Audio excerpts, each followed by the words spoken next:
Today is Friday, May 10th, and welcome to Covering Our Bases. Yes, from Mets to Mariners, we break down baseball's biggest highlights and headlines with unique context from every MLB team's perspective. Now, as we cover our bases, we aim to educate, entertain, and engage the average baseball fan who just doesn't have the time to follow those other 29 teams around the league. We know that's tough, guys. Expect the fun storylines, patterns, predictions, and pageantry of Major League Baseball to be present at all times. He's NL Dan Harrow. I'm AL Warren Sprague. And Dan, I warned you, buddy. Okay, I warned you last week in our uber lengthy version of covering our bases in our first power rankings episode that you would have to spend the first part of this week's conversation telling me just how important a defensive efficiency rating is at this stage of the season, or really when it does become, in your mind, the most impactful. I mean, outside the playoffs, of course. Tell me about how important defense is in baseball. You got to imagine for how many automatic plays we conceive in our heads, it would only take one slip up for the entire juju of a defensive performance kind of to get off kilter. So I'm curious, man. Am I overplaying how impactful it can be? Or, yeah, give it to me straight, Dan. I think that we tend to take Major League Baseball players for granted. We see them make so many easy plays so often, but just going to, your local softball field and watching a game, you'll see that those things are not so easy. So, Right. uh, errors happen, mistakes happen, and defense is something that is expected in the majors, but it is not 100% thing. It doesn't happen all of the time. Teams Mm-hmm. win and lose based off of one or several mistakes. And it's a fair question. Does it matter in the aggregate overall, right? Like if Right. you're making most of the plays you're supposed to be making, if you make a few mistakes here and there, does that really make a ton of a difference? Well, if you look at the defensive ranking, I think the first thing you would consider, Warren, is how does this compare to the team in the standings and their wins and their losses and where they're at, right? Mm-hmm. So the first team in the DER, the defensive efficiency rating, is the Dodgers. Not a big Yeah. surprise, just another thing they're leading in. The Right. second one is the Mariners, a team that struggled to start off the year, right? You may have heard of them, Warren, but doing better of late, right? So, and I mean, you could probably speak to a little bit more. What have you seen on the field? Does that surprise you to see them ranked that high? Uh, that's a good question. First of all, the concept of ruling something an error is something I'm learning more and more and more about here as I'm sinking my teeth into baseball conversations. So I honestly feel like there's a lot of sloppy play in the Mariners game right at the moment, missing certain plays that feel doable. So it's whether they're ruled as errors or if they're actually just those fluky base hits that the umpires or the scorekeepers eventually dole out. That's the thing that's kind of intangible for me that I'm still grasping. But generally, I do feel like the Mariners do a good job of finishing the plays they need to finish.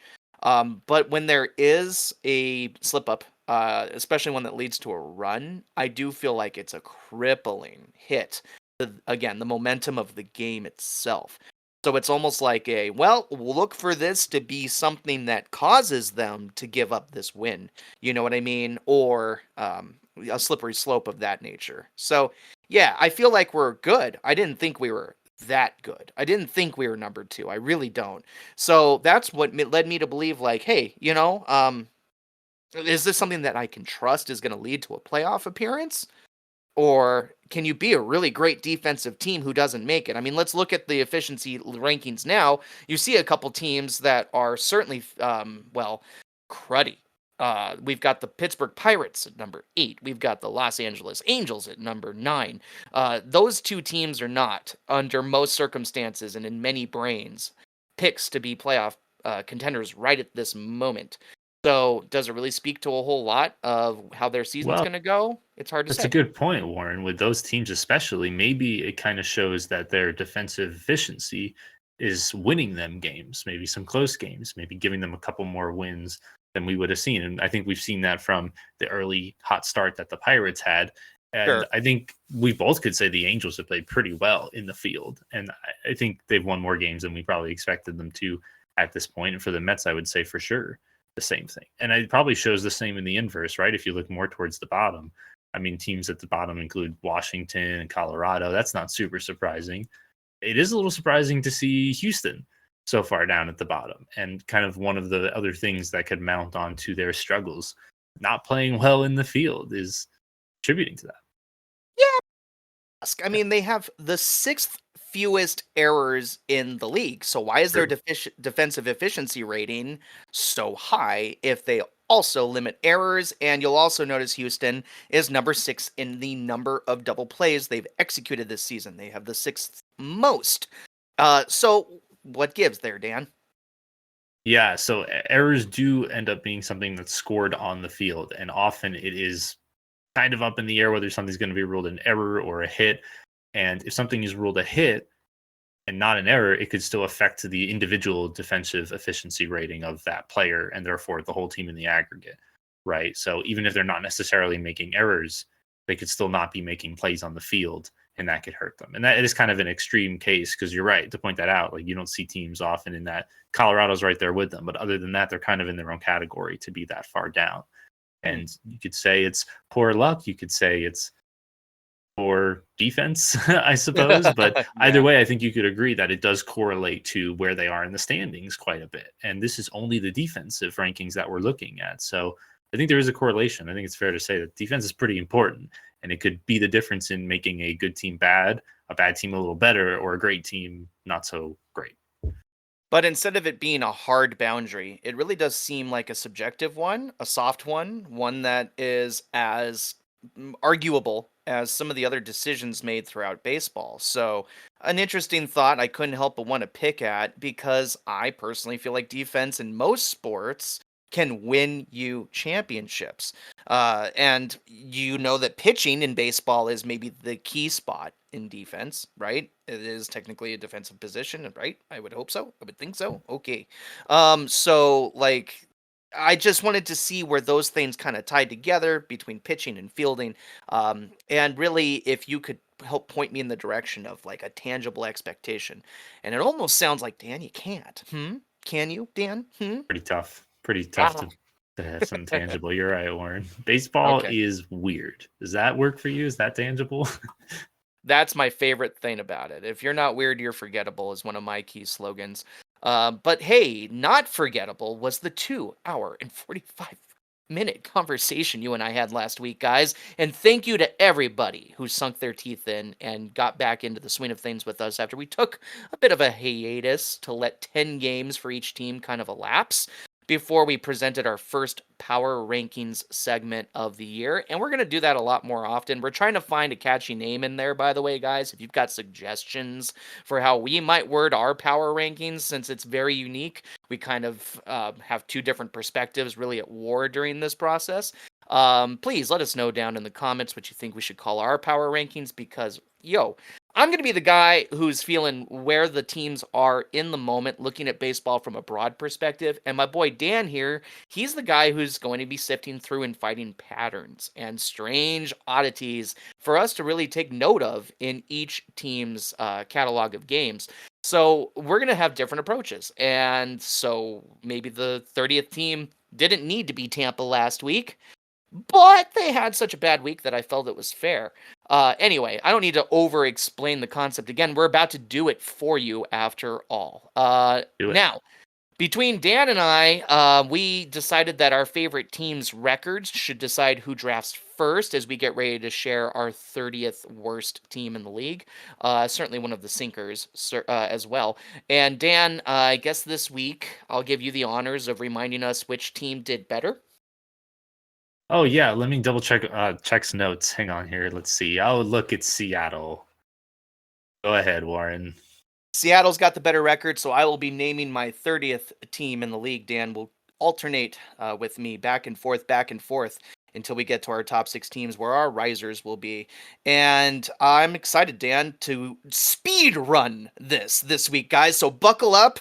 We're going to decidedly try not to, say too much. And we'll get started with the 30th team, the one that reads the coldest to me, and honestly, at this moment, officially the only team without a win this week, the Cincinnati Reds.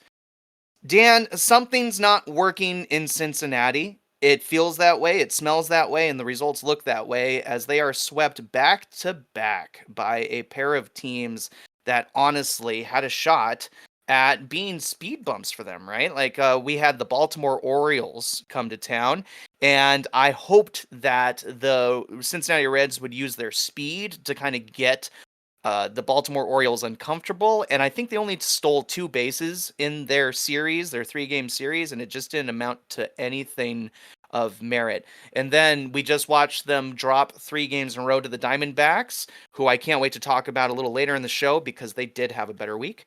Dan, how do you feel about Cincinnati? We just talked about errors for a few minutes, and I noticed Ellie De La Cruz is one of the leading error getters in the league. When I say leading, I mean he has the most at 7. So maybe that's a part of what is challenging this team. Maybe his speed isn't really evening things out. Talk to me. How do you feel about the Reds? You're right in all of that, and especially with the errors by Ellie and a lot of the other rookies on the team, for sure. It attributes to that defensive rating that we were talking about, and it's affecting them in close games. And we just saw them lose a close game to Arizona, Warren, and it's Yeah. just another example of that. And as far as what's going on with the rest of the team, I mean, the offense has been sputtering, specifically just strikeouts left and right. This team is skyrocketing, and it's kind of strange. They didn't start off the year quite that bad. Now they're Right. 7th in swing and miss rate. They're 3rd in strikeouts league wide. It's really not good. And I mean, there's not a lot of bright spots to look out for. Christian and Carson Strand just got out. He broke his wrist, Warren, out 4 to 6 weeks. That's just not what this Reds team needs on top of everything else. He's kind of taken a step back this year anyway, so maybe the break will do him some good and get him refocused. But at least TJ Fradle's on the way back, right? I That's see some what you good did news. there. The break Hey! will do him some good. Nice. Ah! You're right. TJ's coming back though, and Frankie Montas came back and actually has been pretty good, all things considered. So, maybe they can turn things around, but it's not like they have an easy schedule up ahead, Warren. No, I agree with you. First, they get the Diamondbacks, who I've already hinted is going to be a resurging conversation at some point in our talk today. And then the Dodgers, right? The Dodgers are decimating. The one thing they get to look forward to is a game or a series against San Francisco, which, even though it will be played in San Francisco, hey, I'm not afraid of the Giants if I'm the Reds at this point. Both these teams need to get going. So it's going to be important for, one of them to come out on top. So, sorry, Reds. I want to believe in them. They're exciting and interesting to me. That they have one of the most hitting friendly ballparks in the entire league, but they looked like trash this week and couldn't win a game. So, welcome to the Sinkers and welcome to the worst position on our power rankings. Sorry, Cincinnati. Dan, take it away for number 29. Okay, man, I like the red theme, so let's keep with it. I'm Okay. gonna pick the St. Louis Cardinals at number Oh, 29. yes. They And were kind of. Mm-hmm. unfortunately, we did see the series against the Mets get cut short, so kind of lost a Mm-hmm. game of activity there. But I just want to talk for a second, Warren, about Wilson Contreras getting hurt. And obviously, that's a huge loss for this Yeah. team. Fantastic offensive output and just a solid Mm-hmm. catcher that they need for, a pitching staff that has all this rotation and churn right now. Only a few starters really starting to do better outside of Sonny Gray, of course, as always. But losing Wilson Mm-hmm. Contreras is huge. Mm-hmm. And I feel so bad as a Mets fan that JD did it because I don't know if you saw it, Warren, but JD Martinez, ever since he's come back into the majors these Yeah. last couple of weeks and trying to get his batting swing back, he has had his stance set up as far back in the batter's box as you can possibly Oh. be, like his foot on the chalk. And I have Mm. seen him these last 2 weeks, Warren, clip masks, clip gloves, get real close to guys like again and again. And a lot of times it's on the backswing. But in this case, a lot of catchers are really close up on the back of the batter's box. And Wilson is especially. So this combined with Mm-hmm. Martinez, him coming down right in his arm was tough, tough to watch. So feel really bad for him and really tough for the Cardinals. That's Well, I mean, Yeah, Dan, you could say that again. I mean, it is tough, and I'm actually really interested to hear you share that JD Martinez has been riding the back of the batter's box because honestly, I was reading that this was a Wilson Contreras error all the way through, and it sounds like it's a bit of both. definitely. A huge bummer for the team, though. When we talk so much about stats here or there, you need to know Wilson Contreras was by and large a leader of all things positive for this team. I mean, he has a 171 WRC plus, which is my stat of the week, guys. Get ready for me to say WRC plus a lot. And Dan, you may want to tell our fans what that means if you are worried they're going to be confused. But he was on top of their offense in that way, and in WAR with a 1.7, actually 1.8. So it's not a good look for these Cardinals, who are already not great.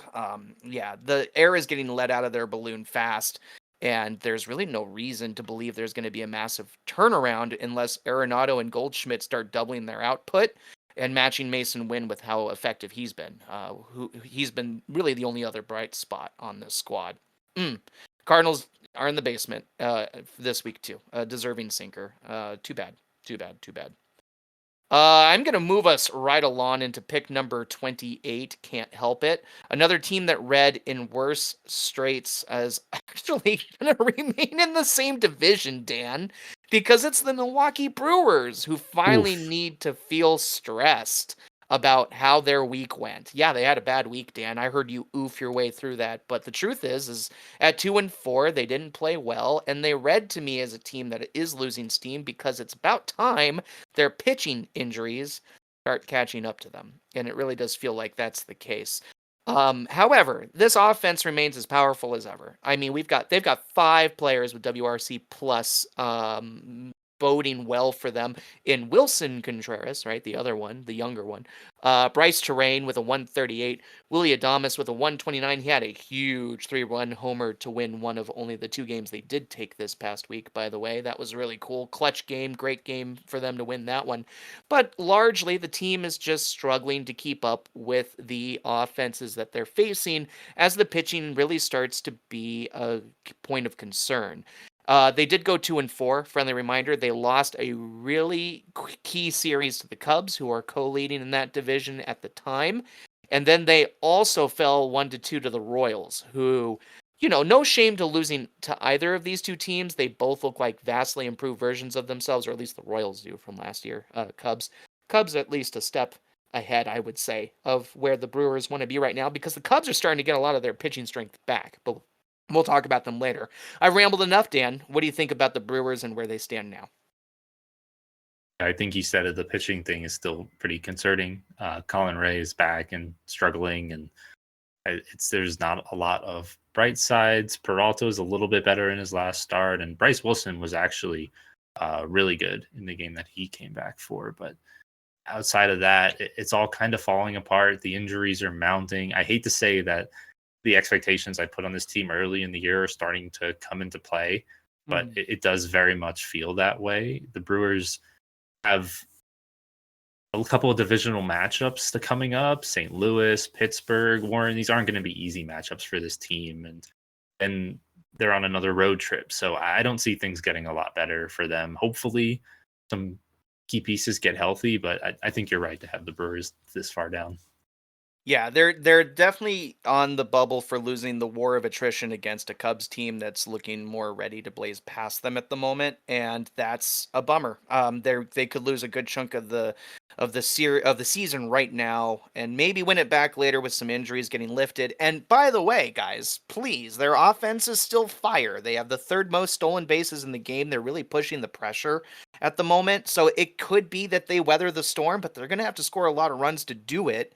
And that's they have the meats. They just need to use them, and be lucky enough to outrun the other offenses around them. So just a tough week for them against 2 teams that really they wanted to beat and they just didn't. So they have to be a sinker in my mind, and it's about time because they've been pretty darn impressive.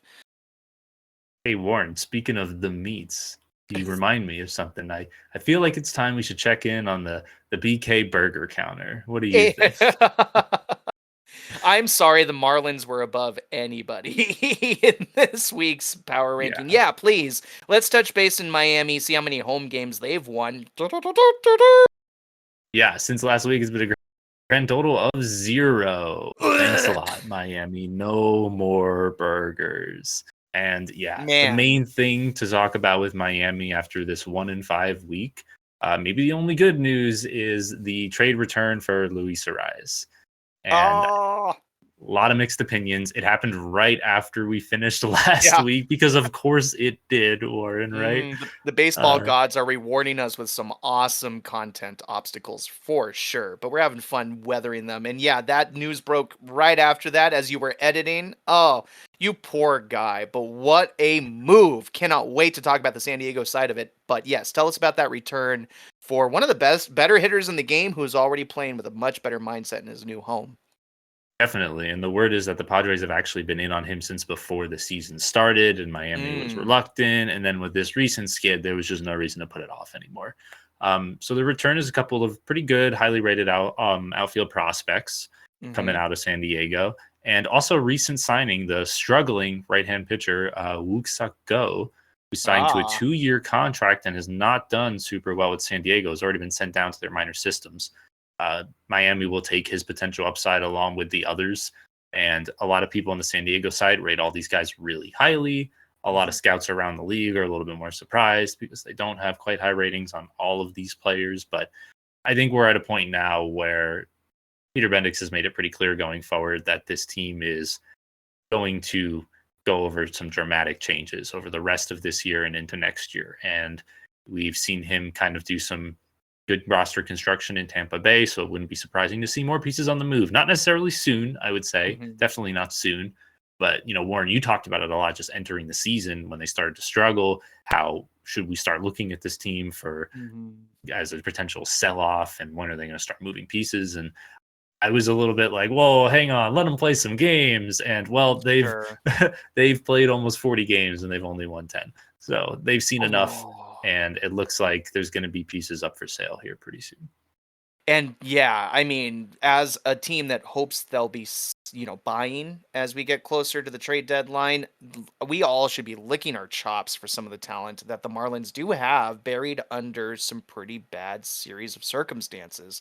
I mean, some Brian De La Cruz, some Jazz Chisholm Jr., even the power that might come from a Josh Bell. Like, there's reason to be excited about picking up any of those pieces, not to mention your Jake Burgers and your Tim Andersons, who, by the way, I don't know if I'm really right in this, but every time I watch a Tim Anderson highlight, it seems to be that he's settling into this culture, and he's, it's already as poisoned as it's going to be. He can't make it worse, maybe. So he's like, if you can't beat him, join him. So, That's what it is um, for him. I'm sure other teams are looking like, is he going to help this culture or make it worse? Because good teams don't want to bring him on if they think he's hurting the culture, right?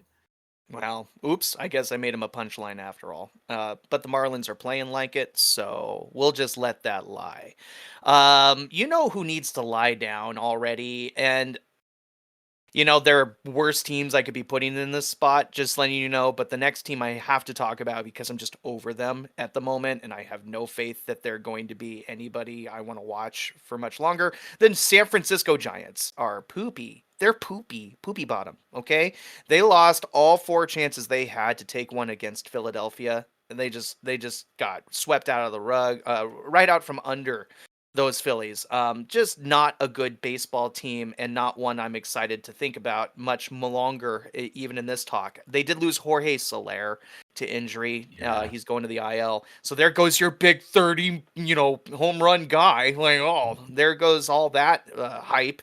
They do have one other power bat in that lineup, and Matt Chapman, who is doing his absolute best for this squad, but there's just not enough going on that I want to even get hung up on. I don't know about you, Dan. Let me know if I'm sleeping on your Giants a little too much because you thought this would be a playoff team, and they don't look like they're ready to measure up to any of last year's playoff teams, let alone the ones who are burgeoning this year. Tisk, tisk, tisk. The Giants are tiny in my mind. You?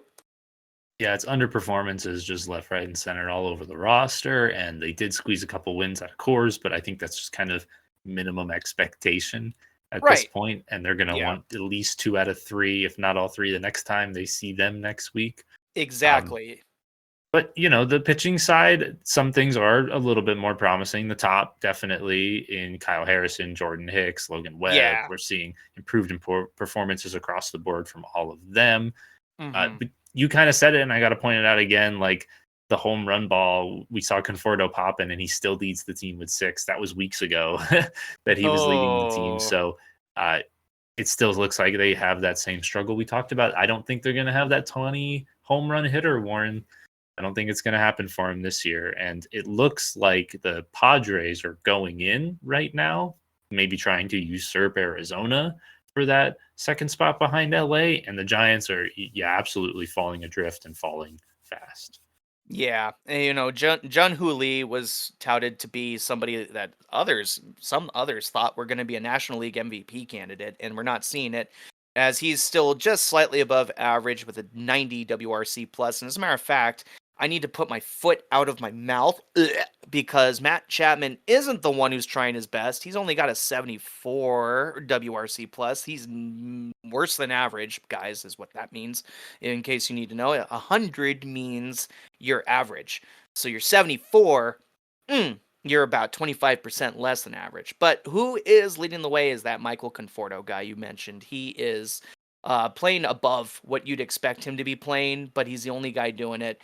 And as beautiful an Oracle Park is in my mind, and still one of the parks I want to go see a baseball game in more than anything, it's going to be about the away team for me if I ever stop by, because the Giants right now are not a team I really feel like watching. So, which is too bad. There's some talent. I get it. Tyro Estrada, likable guy you'd want to have on your lineup. Jorge Soler was a masher on paper. We get it, but he's injured, and the whole thing just seems discombobulated. And I don't know if this team really has the morale or the intangibles to come back with some fire to regain some ground. So, San Francisco, move aside. I'm done talking about you. Go ahead, Dan. I think up next it has to be Colorado, because the one plus side I gave them last week Ah, was their offense kind of popping off when they're at home and then being a tough out. And nope, not anymore.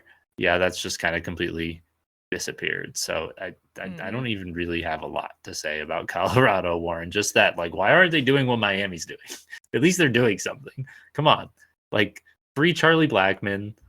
Let's ah. see some good names out of here and just give up. Just give up. I mean, retire Charlie Blackman's jersey, because this is last year. Why would he leave after his whole career has been in Colorado? And how do we keep talking about him specifically every week? I What mean, else is there?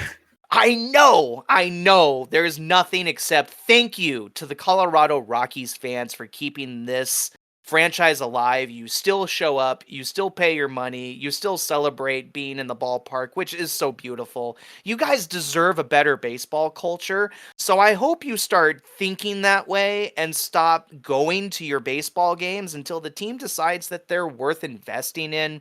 Now that being said, they've signed a couple of their players, right, to extensions. Like there's maybe just a hint that they might try to climb themselves out of a basement eventually, but it's just a hint, and it's not from what they're doing on the field right now. So I'm surprised we give up a sinker spot, if I'm being honest, but we all know Colorado deserves to be in the basement no matter what week it is, basically.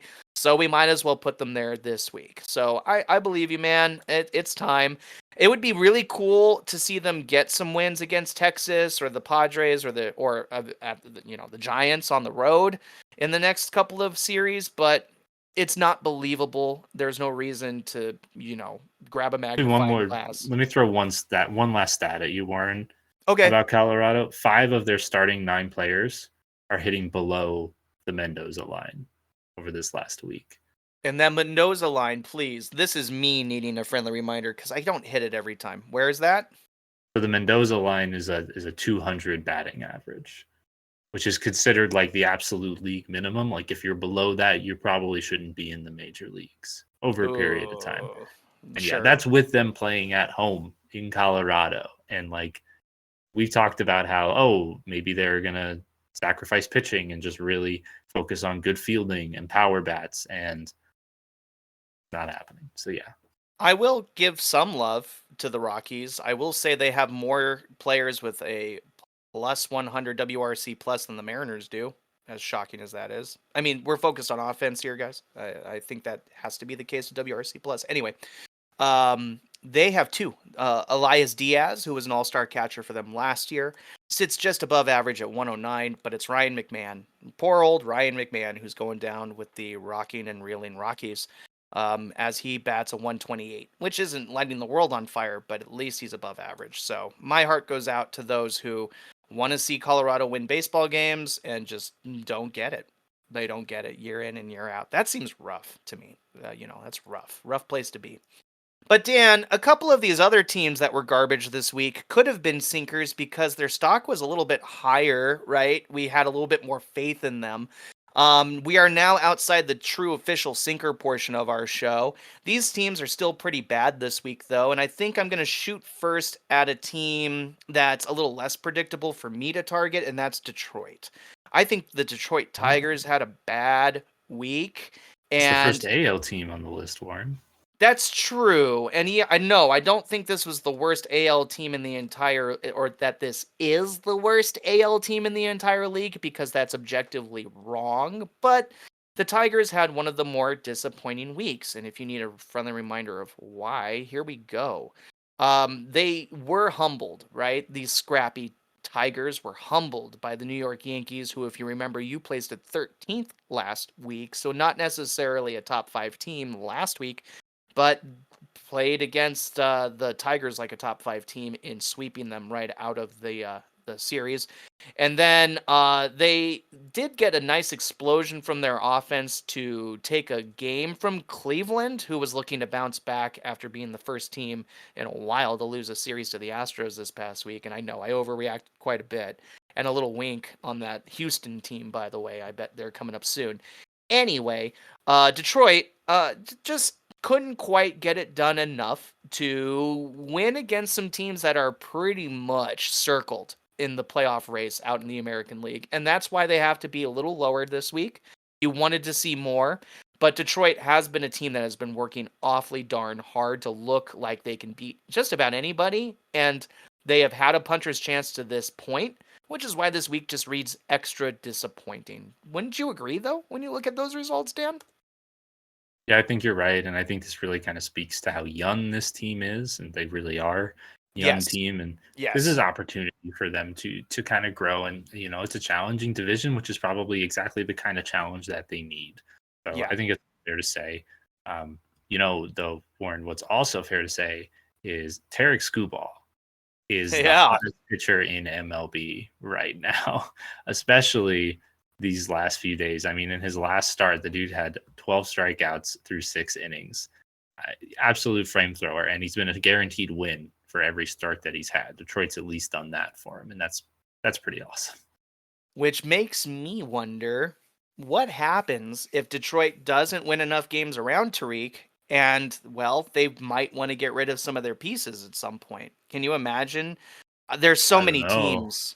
This feels like a team that's a couple years away from competing. I hope they don't do that. Well, sure, and Tariq is probably, I think he's young enough in his experience level that his contract is probably going to keep him in Detroit for a few more years, right? They don't have to talk about arbitration or re-signing him for a bit. So you gotta hope that would be the case, but the right deal could steal one of the better pitchers in the league away from Detroit. You never know. There's a lot of assets floating around, and there could be some buyers who have enough, interesting pieces to sway a Detroit team. But I get what you're saying. You got to hope that's not the case. But Tariq has been playing amazing. Tariq Skubal, one of the most watchable pitchers in Major League Baseball. And I know this offense can definitely get it going again. Well, let's put it this way. We have talked about the question marks in the lineup. They need some veteran, leadership, I think. That's what they really need, because a lot of the young guys are taking turns being good at the plate, but they need somebody in there like a Salvador Perez kind of mentality, or I was gonna say Andrew McCutchen, but I know he's having a down year. Just somebody like that, who can really help push it. I wonder if Evan Longoria officially retired, because I that's don't the think kind of so. guy. That's the kind of guy still in the free agent pool. Yeah. Weeks later, since we last mentioned him, that you might want to grab just to give you that kind of aura in your lineup. But Detroit's not out of the woods yet. They're not counted out, but it was a down week. We'll see what happens next week as they get ready to take on a couple of key opponents. Who do they have coming up there, Dan?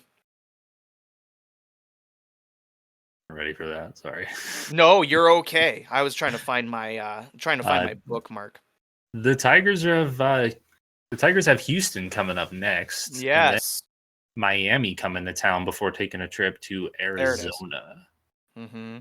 So they So have maybe two different series here where they can get a little bit more, wind beneath their wings, so to speak, sharpen their claws, if you will. And we'll see. Maybe they'll be ready to face the Diamondbacks in a couple of series. But yeah, good luck, Detroit. Turn around. let's keep it in the AL, Warren, because I think the Sure. next team that you would like to see is probably the Houston Astros. Let's go ahead and Yeah. get it out of the way. It wasn't Hmm. exactly an easy schedule with Seattle and the Yankees, but the Astros only managed one win out of the games that they've played so far. So 2 losses in Seattle, 2 losses in the Bronx. Pretty tough to find a lot of bright spots on this team. I mean, Ronel Blanco is probably still that guaranteed win for the team, and that's And he's on just the mound for them today against the Yankees. So you gotta hope for Houston, if you're an Astros fan, that they're gonna blast off against the Bronx good Bombers. so far. So they have that going for him. But the closing controversy continues, and honestly, that they have a couple of rookies that they've thrown in there to try and just give the bullpen a break and bolster that starting rotation. And Spencer Agaretti, if that's pronounced the Italian enough, uh, kind of got beat up through his first 2 starts through Chicago and through New York. But they're Mhm. keeping them in there, they're gonna ride this out. And I just think back to last week when I had this young, handsome Seattle Mariners fan in my ear going on and on about the momentum, watch out for the momentum. And the Astros were coming, and just watch out, and they'll go on a tear, and they won't win 2 of every 3 games, and they would have to win every series still, Warren. And it's 2 more series down the drain. I don't know what you think about this team, but I am like ready to give up. Okay, so yeah, my experience level in talking baseball is showing itself because, I wanted to point out that the Astros, kind of got a great series win over those Guardians, and it could have turned into something much worse. I'm very grateful that the Mariners did what they needed to do, and, Cal Raleigh big dumped his way past them for us, in a game that really could have gone either way and kind of ended up defining the series. So I'm grateful that Houston turned out to be a little bit unprepared for better teams in the form of the Mariners and the Yankees, because that means Houston's not getting there yet. But on paper, you have to sense they're not going to be this bad the entire year. I'm not saying they're going to have enough of a resurgence to blaze their way back into a playoff race, because maybe truly it is too late. I'm just somebody who's not going to want us, or the league in general, to take their foot off the throat of the Astros. Please choke them. Please kill them. Please make them die. I do not want them in the playoffs. So keep it up. Keep it up, the entire league. Good job, everybody. You did a great job this week. Yay! Hey. Fire truck the Astros, my guy, at all times.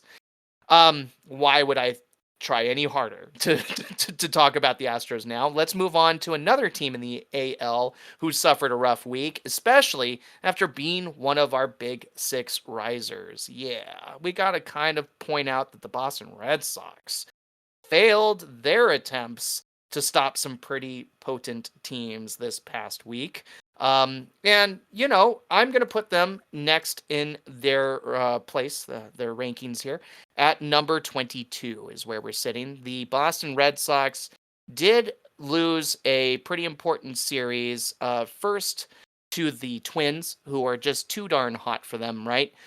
They did take one off the Twins to halt a 12-game losing streak for Minnesota, but then they did have 2 games against the Braves, which would have been a fantastic chance for them to show that their ERA, league leading, right? Their pitching staff was just as ready to defame the Braves as Seattle was, right? The number 2 ERA in the league. Sorry, I know.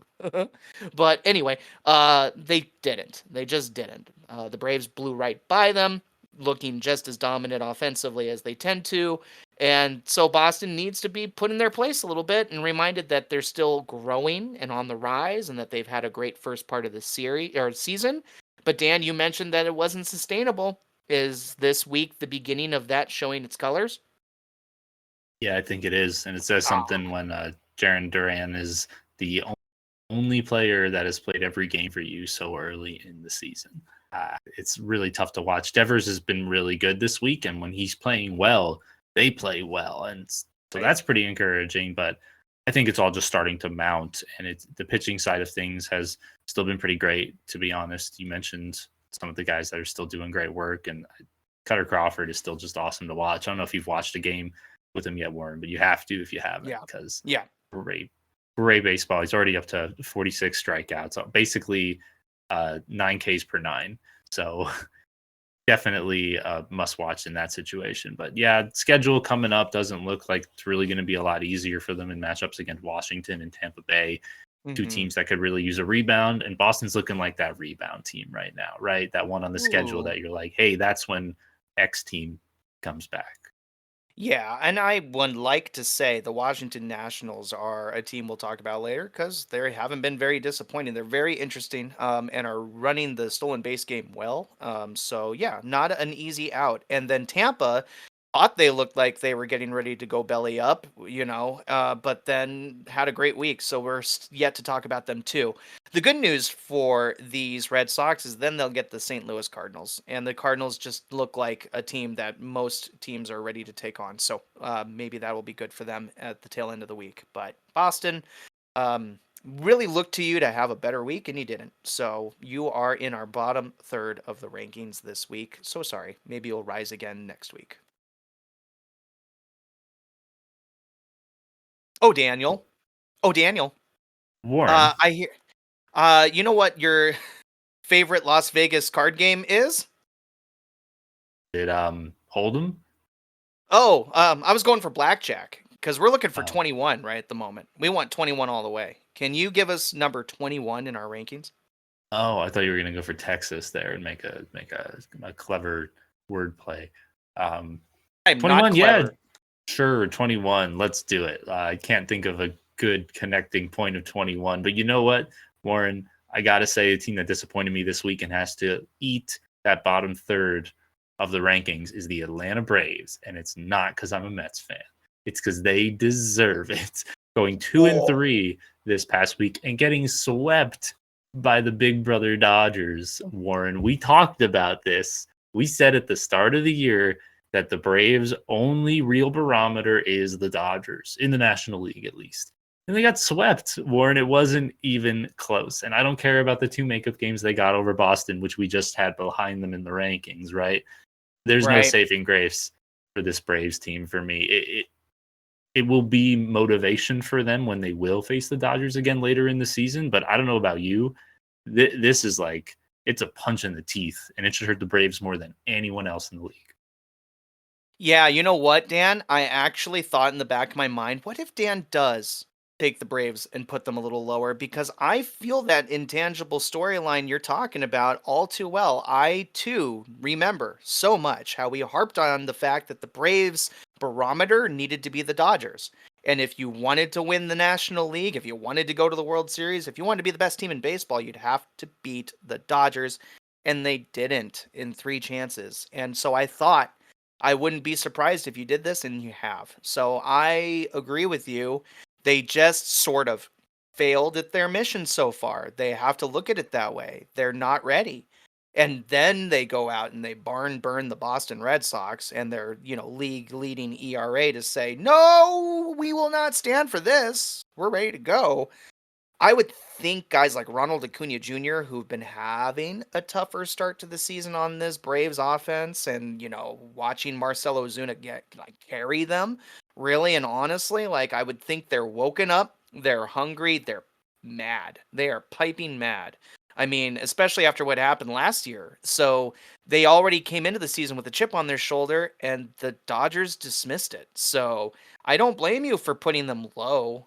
I didn't expect it to be the back third of the league because this is still one of the best teams in baseball on paper in most contexts, but not this week. And so kudos, Dan. Whereas I'm the guy who's going to go by the nose and kind of spell it out the way it is. You're the one looking for reasons to, well, really poke and prod, and this is a great prod. This team has got to feel pretty mortified, and they will be coming at the next segment of their schedule even harder. You have to expect that. They probably won't be in our back third next week, regardless of who's on the schedule. But who is on the schedule are your Mets. You poor guy. We have to Oh try to boy. stave them off at home. Yeah, exactly. They're motivated. Good for you. And then the Cubs. The Cubs will host them, and that should be a great series. So keep an eye on that one too. Yeah, they're So the two favorite Braves. beat 'em ups in the National League, the Cubs Mm-hmm. and the Mets. It's like coming home for the Braves. Yep. Get them while you can. But I keep saying those Cubs look like a team that will be okay here pretty soon. But is it time to talk about them? I don't think so. I'm not talking about the Cubs next. The team I Ooh, want to talk fake out. about. Yeah, just a little bitty baby bit. I'm waffling a little bit in this moment to make my next decision, but I do think one of the teams that we had expected to be doing better and didn't from this past week's results. One of my sinkers from last week. I need to put some more, dirt on top of the Pittsburgh Pirates, if you will. The Pittsburgh More, Pirates. Hmm? more dirt. They need More more. dirt. Bury them deeper, Warren. Sink them to the bottom of Davy Jones' locker, I will. Arr. Pittsburgh, as much as you look like a team I want to root for all the time, and O'Neal Cruz was so exciting for me to believe in after the amazing spring training he's had. He's now, for the record, among the league leaders in strikeouts, if I noticed that correctly, now third at 50. So and that's not good. Then on top of that, the errors keep on rolling in. I think I noticed when I was doing my digging that league leaders in errors include O'Neal Cruz too. I need to double check that, but there's just a disappointing aura around this team, and I will definitely highlight it. Yes, he is. Ha ha ha ha ha ha. I feel great about that. He's error prone. He is not hitting the home runs we expected. He's basically starting to drag this team down, and that was not supposed to be the case if this was going to be a successful baseball team. So they went 3-3 this week. Did they? They did take the series over the Rockies, which you have to expect to be the case. But then they failed to get what they needed against the Angels, and the Angels were another basement team for us last week. So that is a bummer. Maybe the best news to come out of Pirates land this week, and you know where I'm going, Dan.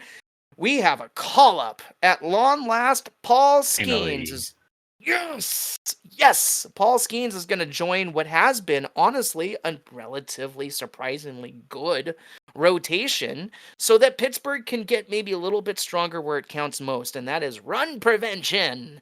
So let's see if that is what it takes to get Pittsburgh back in line, because truthfully, this is still a winnable division. We're talking about Milwaukee losing steam. We're talking about Cincinnati being caught flat-footed and running themselves out of their own series, right? And we're also, well, not necessarily ever going to have faith in the Cardinals again, at least not on this side of the microphone, Dan. Sorry. So the We point know. is, thank you. Point is that the Pirates could very easily be the leaders in this division if this experiment works. So keep an eye on the Pirates as they get ready to bring Paul Skeens in. Maybe this is the answer, but also maybe not. They do have the Cubs up next, then the Brewers, and then some more against the Cubs. So this is their chance to prove they're ready to take on the best in the division. It's a little mistimed, but it's the right time to bring up Paul Skeens. Imagine what he might do against these lineups, Dan. Yeah, it's crazy that he might debut his first and second games against the Cubs each time, depending on how it lines up, or against the Brewers. Either way, I mean, heck of a debut for him, and certainly much hyped. We know that he's ready. He's been dominating in AAA repeatedly, and I think Pittsburgh knows, just as far as his development is concerned, even if he struggles, he deserves to be with the big team. So it'll be exciting to see. And yeah, may even have a skiing steel matchup in Ooh, Chicago, Warren, or in Pittsburgh, actually. Well, maybe both. nice. Nice. That would be a really fun game to watch. Good pitching battles are really common here in the early season, actually, as offenses are just really starting to get their steam, now, or, in some cases, not quite even. But those two going at each other should be a lot of fun, and two lineups looking to gain some more ground. We'll see what happens. And we're now officially at 19. We are out of the 20s. And gosh, I remember when I was 19, Dan. Do you? Oh, So those long were the ago. days. Yeah, man. I still had this beard, believe it or not. I like exactly like it is. Wow. I believe it.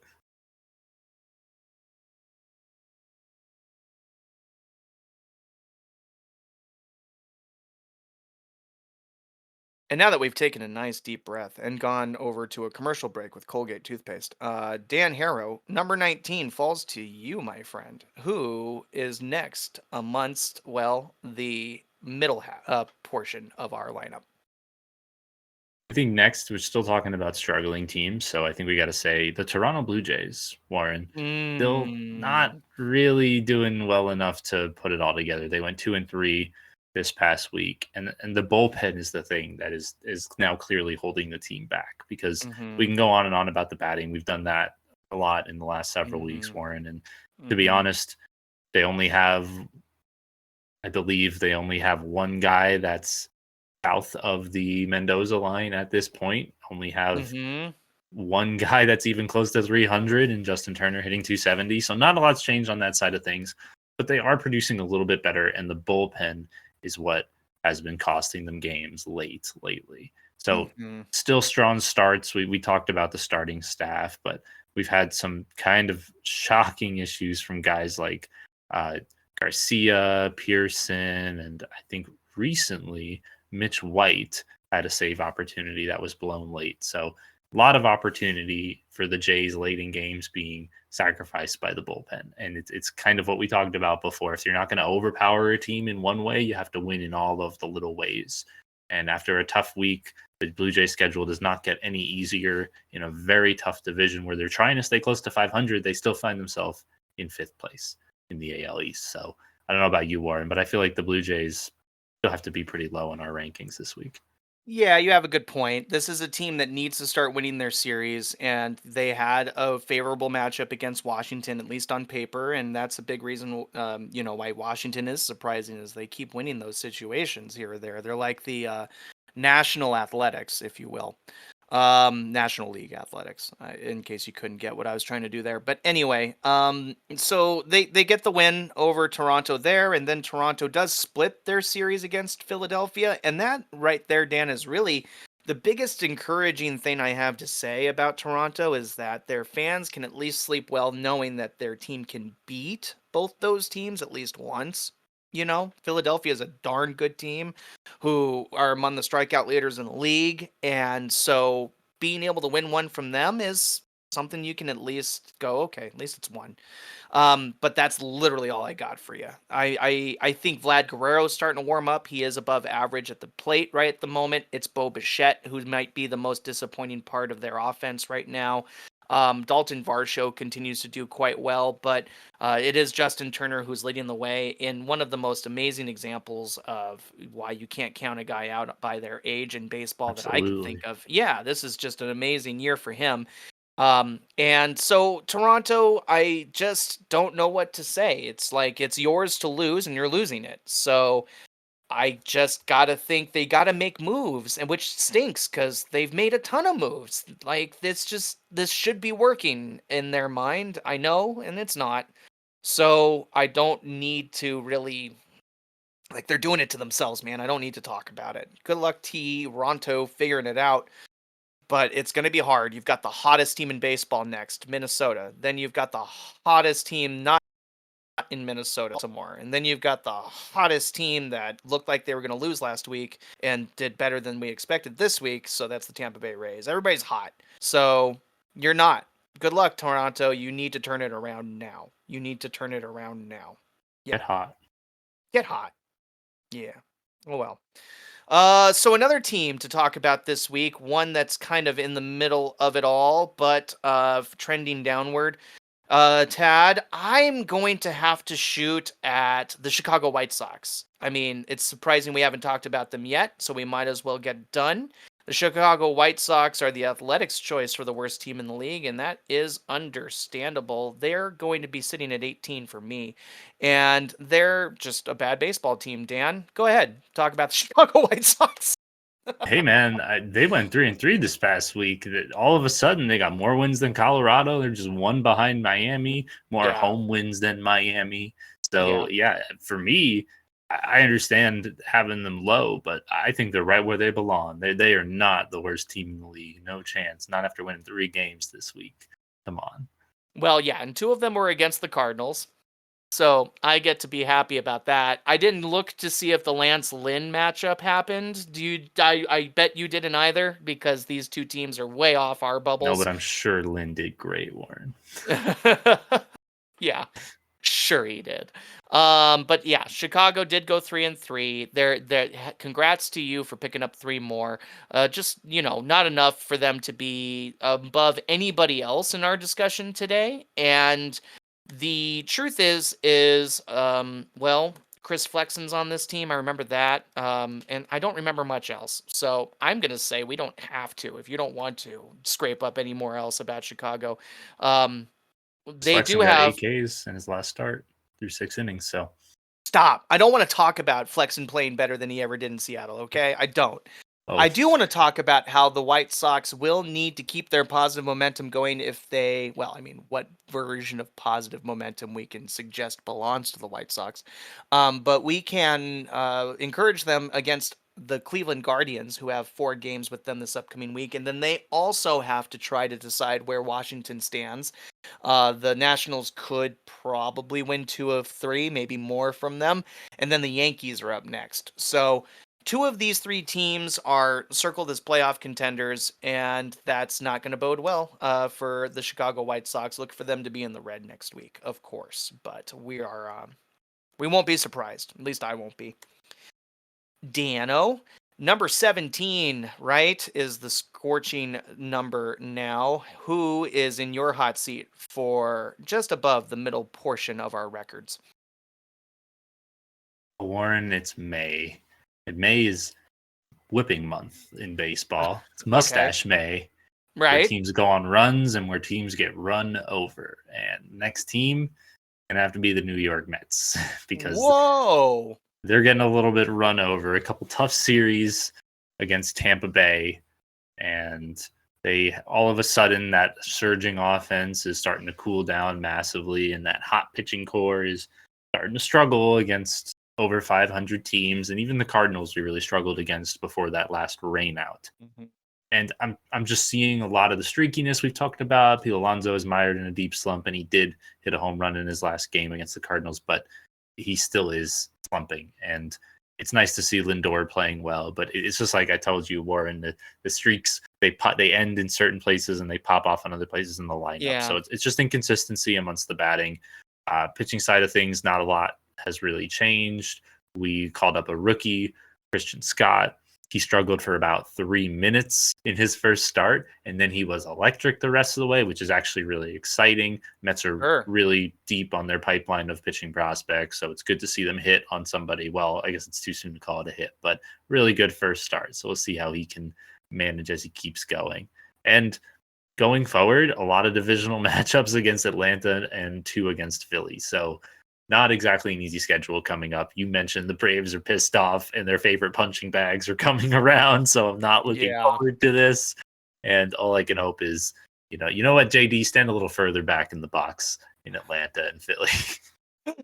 You got to be encouraged to think that you might be able to get Adrian Hauser out of this rotation if Christian Scott can stick as a Yes. starter.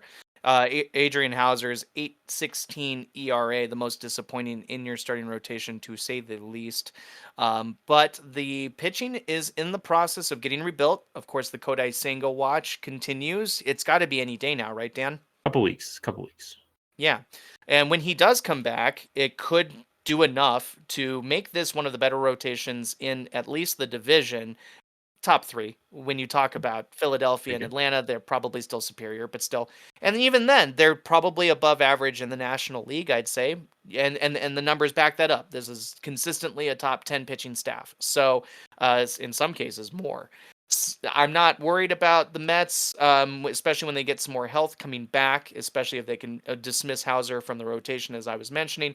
And it's nice to see Lindor doing a little bit more offensively, of course, but you're right. You want to see everybody get hot at the same time, and you wish JD Martinez was more ready than he is at the moment, and it was breaking records instead of arms. We'll see if that does come to pass here in the coming weeks. And they don't get any breaks in between, though. Really interesting and brutal schedule for them this upcoming week. First 3 at home at least against the Braves, and then 2 at home at least against the Phillies, but then they hit the road to do 2 more with the Phillies. So, very tough week. I would love to see them in green. They did go from red to yellow in our rankings from past week to this week. Maybe they can take that one more step forward and start looking better, but it's going to take a great, great week. I hope you're watching closely, though, because at least you're going to get to watch good caliber opponents against your Mets in the next coming series, buddy. Season But scouting. cool. Yeah, exactly. Scouting. I wonder if I should do a little bit of cosmic karma here and let myself take a bullet, Do because it. one team I know won't be a riser, but maybe isn't this bad, but still maybe deserves to go next to your Mets, is my Mariners. Why don't we just get it done? Wow. Yeah, this is a little lower than you probably expected me to want to talk about the Mariners, but I will point out that it was kind of a midweek for us based on the expectations I laid out. We wanted to beat Houston, and we did it in a relatively spectacular fashion with Cal Raleigh proving that he's getting just as good at hitting right-handed as he has been left-handed. I don't know if you guys know this about my favorite player in Major League Baseball right now, Cal Raleigh, the catcher for the Seattle Mariners, but he is a switch hitter and historically has done the most damage on the left side of the plate. He's recently hit 5 home runs from the right side this season, which I think last year he only had 7 from the right side in all of last year. So he's obviously getting better on the right-hand side and making it even harder for pitchers to deal with him theoretically. He does swing and miss a lot. He and Julio have 46 strikeouts. Honestly, they're not that far removed from our friend Teo, so I don't know how much longer I'm going to celebrate a countdown of Teoscar Hernandez's strikeouts when our Mariners continue to strike out at a league leading rate. 384 strikeouts as a team is the largest in the league, and that's embarrassing. I don't want it anymore. I want us to get smarter on this. I don't know where our strategies are being built, because I feel like we went from control the zone to give the zone away. It's really bothering me. Control the zone was our slogan a couple years ago, Dan. Sorry. I'll just, It's up. Wait. yeah. It's a bummer, man. It was a bummer that I guess we were not good enough at the mound to slow down the Minnesota Twins. Okay. We gave up 3 wins to them officially as of earlier this afternoon. And the pitchers that lost their games were Luis Castillo and George Kirby and Logan Gilbert. We rallied to win the Emerson Hancock series, but couldn't do it game. Emerson Hancock game. I'm sorry, guys. But the more stalwart members of our rotation just couldn't get it done. And Logan, especially, who's my pick for American League Cy Young, looked like trash today. Sorry, buddy. Maybe he didn't want to get up at 8 in the morning to play baseball. Maybe that's what happened. We don't usually play morning games. We're so used to playing evening games. But hey, I gotta live with it. You gotta live with it. There's gonna be good moments and bad moments in your baseball season, and we got humbled by Minnesota. So kudos to Minnesota. I mean, who thought that they would be as ready as they were? But we'll talk about them a little bit later down the line. Or the sausage knew they'd be ready. The sausage smelled it coming. Any questions for me about my Mariners? I do have some injury news I'll break, but I want to give you a chance to chat first. Well, I mean, you mentioned the strikeout thing, and I was surprised to see the Logan Gilbert struggles. But outside of that, the pitching isn't really surprising to me. As far as the bats, are you worried at this point about guys like Polanco and Garver? And I know Crawford's hurt, but he was struggling before he went down. And these guys are still below the Mendoza line at this point. You got WRC plus, Warren. I got the Mendoza line this week. That's my fun stat. Hey, and I love it. And guys, throw your comments down there on the stats you think we need to target for future episodes. We're just trying to mix up our kind of core thinking here or there. But yeah, those are our stats this week. And I am concerned, Dan. Jorge Polanco is officially now 4th in the league in strikeouts. That's where Teo was these past couple of weeks. We've been talking about it. He's officially passed Teo at 50 to Teo's 49. So Jorge Polanco isn't doing the efficient hitting that he was marketed to be doing coming into our team. And that's just kind of the overall situation in Seattle's lineup. And of course, it's disheartening. I like watching offense. I expected Julio to be a lot hotter. I think Cal Raleigh's our hero, and I love him to death, and I'm not going to talk trash about him. But we need Polanco, and we need Garver, and we need J.P. Crawford to come back healthy soon. And, all I keep seeing on my Mariners feed is how our prospects in our AA and AAA teams are lighting the leagues they're representing on fire. There's Montez. Montez, our number 4 prospect, cannot stop hitting down in, I think it's AA where he's playing. And I'm not usually a prospect watcher. I really am not. I'm not experienced enough to know what to look for. But I'm watching now and I'm thinking, God, guys, like you said a couple weeks ago, Dan, Jonathan Clase got called up, and that was the spark plug that took our offense from stagnant to moving, at least. So maybe we need to call up some of these kids and make the vets watch and see if they can figure it out. But yeah, we do need to be better offensively. We're overachieving with where our pitching's at, thankfully, but we can't. I think what Minnesota showed us this week, and the lesson I hope we learned, is that we cannot rely on our pitching. We need to get our offense fluid. And on the plus side, I think Luke Raley had a good week. A couple of the role players, like your Dylan Moore. Dylan Moore has been playing great for us. But we just need the guys who were expected to be good. And so Julio, man, please, you're making contact, you're getting your singles, you got a couple doubles, you've got a couple hit games. We know it's in there.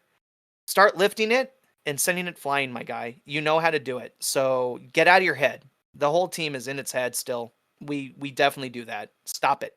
And I'm like the worst at being in my head, guys, out there in the real world. Warren's always thinking about how much of a piece of trash he is. So the Seattle Mariners need to stop warning right now. They're just too much in their heads. Cool, Dan. I'm glad I got that out of the way. I just wanted to breathe a little. You feel better? You feel lighter? A little bit. I'll feel better if we do what we're supposed to do against Oakland in our next series, though. If we can beat Oakland and then be ready to go to win 2 of 3 from Kansas City, and then we got Baltimore on the schedule, it's going to be a fun week for the Mariners, but I am grateful I don't have to think about talking about them anymore. Who's next, Dan? Well, next, also kind of rising a little bit this week, we got to have the Halos. Let's put the Angels up here, Warren. A 3-3 week. So not too bad for them. Managed a couple wins against the Pirates and squeaked out a win against Cleveland, in Cleveland, no less. Yes. And, we talked last week about how the offensive struggles were pretty obvious at this point, and they made a couple moves to help reinforce their infield and outfield, really. They DFA'd Aaron Hicks to make room on the roster, made a couple transactions I know you are going to speak more about, but Luis Guillorme is somebody I noticed. The Braves, the only player below the Braves Mendoza line, Warren. The Braves said, "Get out of here! You're not welcome," and they sent him to LA. Who are like, "Oh, he can play everywhere and pitch too, maybe." Yes, we'll take him. So the Angels, I think, we mentioned Ron Washington. I talked a lot about how I think that's going to do really well for them, and the games start with Anthony Rendon now getting transferred to the 60-day IL list. But you know what? He's out of the locker room, Warren. I think that there could be good vibes in the future for this team. Yeah, well, you'd like to think so. I was reading an interesting article that Ron Washington kind of composes his lineups right at the moment by random. a little bit, drawing names from a hat. Now, Washington's been doing this. Oh. I'm dead serious. Like, there he's trying to figure out how to work this team and how to use this team and how to order this team. And while there's a lot of the youth that I love to believe will be a reliable group someday, I really do love Moniak and Ohapi and Neto especially. Neto looks like the shortstop of the future for this team for sure. Mhm. Shanuel, Renhefo. Every week I come in and I list off with little chills. Like when they're good, they're good. Like they're good when they're good. But he's still trying to figure out how to get them all to work together to be confident and potent. And it's hit or miss, but you see great flashes like that first game of the series in Cleveland. They did win that game 6-0, if I recall correctly, off bats like Joe Adell's getting going. And, Willie Calhoun was a big name also in this lineup that, we probably missed. Don't forget Miguel Sano was a big part of this group, the returning to Major League Baseball Miguel Sano before he went down with an injury. So there's a lot of flexibility on display being shown from Ron Washington's decisions, and he's still just trying to find that winning formula that can give him that consistency. Maybe they find it at some point, if he's that good of a manager and we have that respect, and then it's likely maybe around the middle of the season to the last third, they really start going and making some teams sweat. But it will be harder to do so without Trout. And they talk about him maybe coming back. Maybe this is the year where Trout comes back and helps them miraculously pull off a playoff run, but it's going to take Ron Washington having a little bit more success getting this lineup going than he has to this point. Not any discredit to him. Or even the pieces. They just got to get the right order. It's really just like that. So we'll see. But the other side of it is that their pitching is pretty perpetually disappointing. There's really only two pitchers on this squad that I like watching. And one of them isn't Tyler Anderson. I find him quite flat, even though his numbers are good. I like watching Reed Detmer's pitch, and I like watching Pablo Sandoval pitch. Those two guys are my favorites. And Sandoval is really hot and cold, but he's really hot or he's really cold. So, Right. yeah, it's it's a work in progress always in Anaheim, and you just don't know if this is it, but it will be later in the season if it is, if they finally figure it out. Cool spot to put him though. It's fun to put Angels baseball right next to Mariners baseball because that's what makes me sound most intelligent talking about those two teams. Let's move on and And pick cut the here. End the yeah, and podcast. scene. I think now I'll go ahead and give this spot to the Washington Nationals. I think we can agree they've done a good job of continuing to be a thorn in most teams' sides when they face off against them on the other side of the diamond. And this week it was the Baltimore Orioles who had to split a series with them. It was just a quick 2-dayer, and I get it, but um, the Nationals did a better job of playing the Reds' stolen base game, speedster game, than the Reds did against the Baltimore Orioles. And I want to commend them for that and put them in the 14th spot as a result. So, couple teams that they took on this week would include the Blue Jays, right? They won 2-1. We talked about that earlier because the Blue Jays needed to win that series and they continue to not be able to do what they need to do. And then splitting with the Orioles is a big deal. So yeah, as what do you think, man? I think they're pretty good. They're if you could say they're surprisingly good. What word would you use to describe how good the Nationals are right now? They're sneaky good. Woo! Warren, they're definitely a sneaky good team. I think their pitching is pretty abhorrent. I think that their Mm-hmm. defense is pretty terrible as well. Uh, but I think they're one of those trap game teams. I think they're a team where any team over Oh, 500 is going to be like, oh, just a quick swing through Washington before we get to Atlanta. And then they yep, lose 2 out of 3, yep, And I think that's what we saw kind of happen with Toronto and maybe even with Baltimore. So I think this is a team that people take for granted. And for sure, they're yep. taking advantage of that. And Victor Robles coming back to the roster is only going to help them. Lane Thomas still working his way back, but I think the team has played pretty well other than that. And, they've managed 500 baseball. They're right there with the Mets in the division, and I don't think Mhm. anybody, certainly not us, expected that from Washington. So, kudos to them. They're playing good baseball. And can I just say, Warren, best City Connect. Best City Connect. Yeah, I like their grays with the flowers too. I do. I Yeah, think the gray's a cherry fun color. blossom, And I noticed the Mets have some cool City Connect grays too. I pretty wanted to cool. commend you on that, even though Yeah, they all look like they belong in prison. But anyway, um, let's see. The Nationals playing good, dude. Luis Garcia Jr. now has 20 RBI to match what CJ Abrams has put out. So there's two names there really trying to drive the offense. I would like to point out that in 83 at bats, which is 40 less than Jesse Winker, who has 31 hits for this team. Jacob Young out in center field has mustered 25 hits out of 83 at bats. That's 40 fewer. And I find that to be something to say. Jacob Young could be something for this team. And I think this is where Dylan Cruz is playing in the minor leagues, right? You're still wondering if at some point he gets called up. He was kind of the prospect to watch. So there's still plenty of reasons to believe that if Washington stays right around here, they could make late pushes. Why not? I mean, they're playing plucky against most of the opponents in the league. And if you sleep on them, they're making you pay. Stolen bases are a big way they're doing that. Jacob Young is leading actually in that factor, and Lane Thomas as well up there for the Nationals. We know we like a little Lane Thomas, though he's actually been a negative WAR for this team right at the moment. 12 stolen bases for Young, and we have 11 right now for Thomas. So they're really pushing the pace on that part of the game, and it's a little bit more even than what we're seeing out in Cincinnati. So you can argue they may be doing it better. Abrams and Garcia both steal 8 and 7 themselves, by the way. So they're just a team that you can't sleep on. You cannot pretend like you're going to just roll over them, because the Nationals will kind of take you on a ride if you're not careful. So I like it, and I am looking forward to watching CJ Abrams represent that team in the All-Star game. It's only a matter of time, but he's been super fun to watch.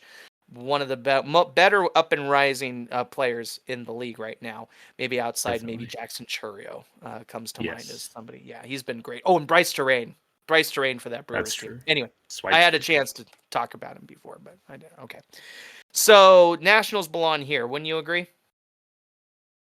Yeah, yeah, I would agree. I do agree. I hate them, and I hope that the Mets are head and shoulders above them, because if we're behind them by the end of the year, that would be incredibly disappointing. So yeah. Yeah. Also, Joey Gallo working his way back from injury, went 0 for Ah. 4 in Double Well, A. Same old Joey Gallo. mm, well, I hope that's not an indicator that he can't hang at the major league level. It seems a little early to call that on his career, right? Wouldn't you think? I mean, a veteran, sure, but he should still be able to contribute. Let's hope he turns it around for that team. Except for you, you don't want them to do well. I get it. Uh, Definitely the National League's version of the Oakland Athletics, though, if you don't mind me saying. So don't look past the Nationals. Who's next, Dan? You call someone else the National League Athletics already? I Is hope it not, but I'm okay? pretty sure. I'm pretty sure it was the Nationals. I'm pretty sure, Okay. but I could be wrong. Well, next up, Warren, we're getting to that point where we're talking about good baseball teams here and teams that had good weeks. And this one, I got to give it to the Chicago Cubs. I think the Chicago Oh. Cubs had a pretty interesting week, a couple tough opponents in Milwaukee and San Diego, and they managed to take two against Mhm. Milwaukee and one against a surging San Diego team. We actually saw Luis Arraez debut against Chicago. Poor Yep. Chicago. We're not prepared for that. But hey, Bellinger is back. Warren, Mhm. finally, he's back making an immediate impact. And then the word we mentioned earlier is Justin Steele is back as Yep. well. So for me, like a lot of bright sides coming up. The Cubs played so well with all of these injuries, and they have a lot of these guys coming back healthy. And the only thing that's still kind of a red flag for them is the bullpen. Uh, they have 8 blown saves so far, 4.64 ERA. It's towards the bottom of the NL, and 70 walks Mhm. so far. Only teams worse: the Rays, Marlins, and their Southside neighbors in the White Sox. So pretty rough. Albert Alzolay has been struggling with Yeah. 4.7 ERA and 5 home runs through just a few games, 15 innings pitched. So they don't really have a solid closer, and the rest of their bullpen has been filling in for the missing pieces in the rotation, which is kind of robbed from them in that regard. So hopefully, as more starters return, they get healthier, and that's less of a deterrent. But all the other same stuff. James Tallion's been great. The rest of the rotation in Managa. I mean, Warren, this team is been playing good baseball despite all the injuries, and as they get healthier, I think they can only get better. Yeah, I think you're absolutely right, and I probably won't repeat you too much because I would be afraid of this rotation with Tyon, Assad, Imanaga, and now Justin Steele coming back into it. This is a lineup that's ready to win, and I would not be shocked if they start looking to buy at the trade deadline as it starts coming up, because this is a team that I do expect to gain enough steam to fulfill my prophecy as being the stalwart veterans most prepared to win this division, as the year goes on. So I'm glad right now. It looks like my prediction is starting to take some shape. So we'll see if it plays out how we're looking. I mean, anything can happen. We watched Justin Steele go down with that injury in his first game. So we're not going to sit here and pretend like, everything is locked in. But they do have the Pirates next, an opportunity for them to gain some ground. Gain some more ground. And then they do have the challenging Atlanta Braves, whom they'll be hosting. That should be really fun.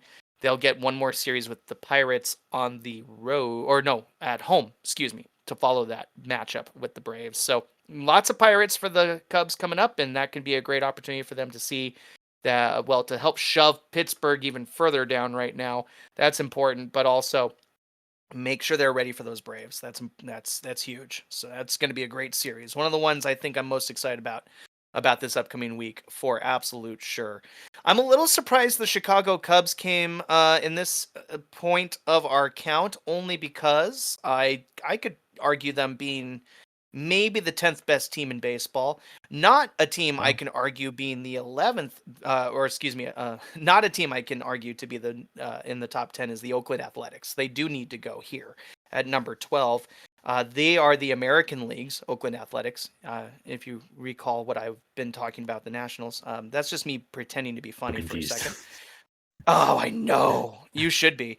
The Athletics, my friend, went 3-4 this week, and they did push over the pretty poopy Miami Marlins, 2 chances out of 3, sure. And then it was more Texas time for Oakland, and Oakland couldn't quite be as successful against them as predictable. They go 3-4 overall on the week, just a slight dip, but this Athletics team is so darn scrappy. They have so many different people who will hit the ball out of the park if you're foolish enough to put it front and center in the strike zone. And it's just fun to watch their surprising brand of baseball be as successful as it is. And don't forget, they have maybe the 3 best relievers in the entire league right at the moment. Mason Miller continues to be the hot hand at the mound, closing game after game when they have the opportunity to win it. And it's just cool to see. Week in, week out, we say the Athletics are better than we expected. So here they are, nearly a top 10 team at this point. Can they break the top 10 next week, Dan?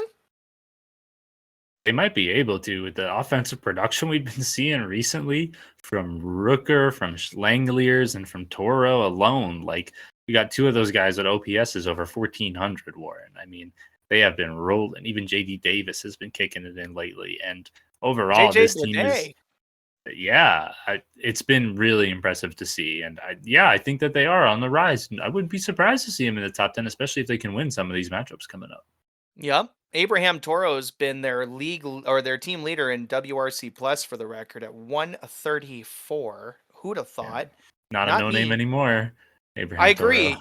Yeah, their offenses are better than Seattle's. I might have to make that my next It's week. your barometer. Yeah, really. Everybody in their Better. WRC pluses are blowing us out of the water. But anyway, Yeah. Oakland's got just so many different people who are capitalizing on mistakes made by opposing pitching that, again, you cannot sleep on them either. Shockingly, no one saw this coming. No one wanted them to, be as effective as they're turning out to be when they were predicting these season outcomes. So again, Oakland is just a nasty little ulcer ready to take you out if you're not careful. And I'm talking to you, Seattle, because they're up next. You may be hosting them at home, but please, please, please make an example out of them. And then we have 4, or they have 4, excuse me, those Athletics do 4 at Houston. So a big opportunity to really maybe even underline an early demise of those Astros. If they can win 3 of 4, you know, Yeah. Wow. it that would be amazing. That would really be important, to making sure the Houston Astros are not a factor this year. And then the Royals will greet them at home after that. That being the Royals' home, guys. They got to go play in Kauffman, which is always fun. We like those Royals, and I'm sure they're coming up in our discussion soon. Maybe next. I don't know. I'll let Dan handle that because you're up, Dan. Oakland takes spot number 12, and I need you to give us our final team outside of the top 10. I'll give it to you, Warren, because you're inside my brain. It's the Kansas City Yeah. Royals. Dropping one spot from the previous week, but that's not a bad thing. These Royals are still so fun to watch. Yeah, they managed a win against Texas and a couple wins against Milwaukee. And for sure they had their struggles offensively this week. We saw them break out in some games and get blown out in some other ones. Some of the concerning things that starting to pop up trend wise for this Royals team, Warren, is their batting against starting pitching. They tend to, Oh, like most teams, struggle the first time through the order, but they're struggling a little bit more than most teams are on average with an OPS under 600. And yet, as they go through the second and third time through the order, we're seeing dramatic shifts upward to the point where their OPS, their third time through, is over 800. So they're whoa. actually one of the better teams in the league in that third time through the order, second only to the Dodgers in OPS. So they're Wow. really staying with it in games, one of the higher rated defensive teams, like we mentioned. And then they're hitting and winning games late. They're reacting, they're making changes. And it's fun to hear them talk about this because you see so many batters just walk back to the batter box, whether it's after a strikeout or a home run, and bury their head into an iPad and figure out what they did right, what they did wrong, and maybe Mhm. overanalyze themselves, right? But what the Royals do is they check their own at bats, but then they always watch the live game action. They actually watch the pitcher. They watch his different approach with each batter. They talk to each other, and well, Yep. he's giving me this, I'm seeing that, and it's working. They're making adjustments later in games. It's like it's baseball, Warren. It's crazy. They're doing it. They're doing it the right way. Super exciting to Mhm. see. And even, as if they didn't have enough things going right for them, Bobby Witt Jr., the one category he was lacking in was homers. He just broke a 24-game drought, hit a home run recently, Warren. So Yep. things are moving in the right direction for Kansas City, and I could see them continuing to surge into the top 10 soon. I think so, and I'm excited for you because this is maybe your boldest prediction that For Kansas City sure. would go from worst to first in this division, and I wanted to play that game with you, and they're showing why winning baseball is something you might get to expect out of Kansas City for years and years to come. I don't know why not. They're on the upswing. This is the beginning. They're very exciting. And I do want to say that the way you just described the adjustments mid game are the ways I've read articles about some of the other burgeoning teams around the league. I guess I'll just flip my cards and say, well, that was the Mariners. The Mariners like to talk during the game. They love to watch each other's performances. They love to talk about it. Maybe not the plate. I'm talking more about the pitching side. So the players talking to each other, making those adjustments and adapting. That is the recipe for success. Not just going in sleepwalking, not just doing the same thing over and over again. And it's wonderful to see that Kansas City is learning. That's the most dangerous thing you could do, right? Is learn. Yep. So cool, man. I love that Kansas City has been so competitive so far this year, and I do not expect it to change either. Um, Arguably a top 10 team in the league, but when I look at who's left, I can say that I'm really excited to talk about those teams that are. But Kansas City definitely deserves to be solidly among the contenders out there. This is a real team. Do not expect Kansas City to sleep their way through the rest of the season. They are going to continue to grow. For me, I'm gonna put Tampa Bay here next because Tampa Bay was our worst team in the league last week. I called them out for that, and this week they played a lot better, beat some teams they needed to beat, and reminded us that you can't sleep on Tampa Bay either. Let's talk about why. So this team went 5-1 this past week. They did sweep the Mets, a team that really was hoping to not have that happen to them when Tampa was riding lower momentum, but it just was unavoidable, it would seem. And then Tampa went on to lose only one game throughout their next three. I'm needing your help, Dan, if your memory is more queued up than mine. I think I missed the opponent in my notes that Tampa got to take out after, and I The apologize to White everybody. Sox. Thank you. And they needed that too. Because guess what? The White Sox swept them last time. So a revenge series loomed, and the Tampa Bay Rays did enact that revenge, taking 2 of 3. So that demon's off their shoulder. They look a lot less poopy now from a macro sense, having not dropped many more opportunities to those White Sox. And thank you for reminding me. How do you feel about the Rays, man? Is it crazy for me to say that they're a top 10 team after they were 30th last week? I wouldn't be surprised if you feel that way. Dude, it's crazy that you're still in my head because the Rays are gonna be my next team. You got to relax a little. But Hey. you're absolutely right. Like it's it's been a deceivingly good week for the Rays, I would say, and the underlying numbers are not super kind. The Mets did not play well in the games that they Mm-hmm. lost. So I mentioned we had a rookie making his MLB debut, gave up 5 Mm-hmm. runs in his first couple innings. So like that was one of those wins, and yeah, Yeah.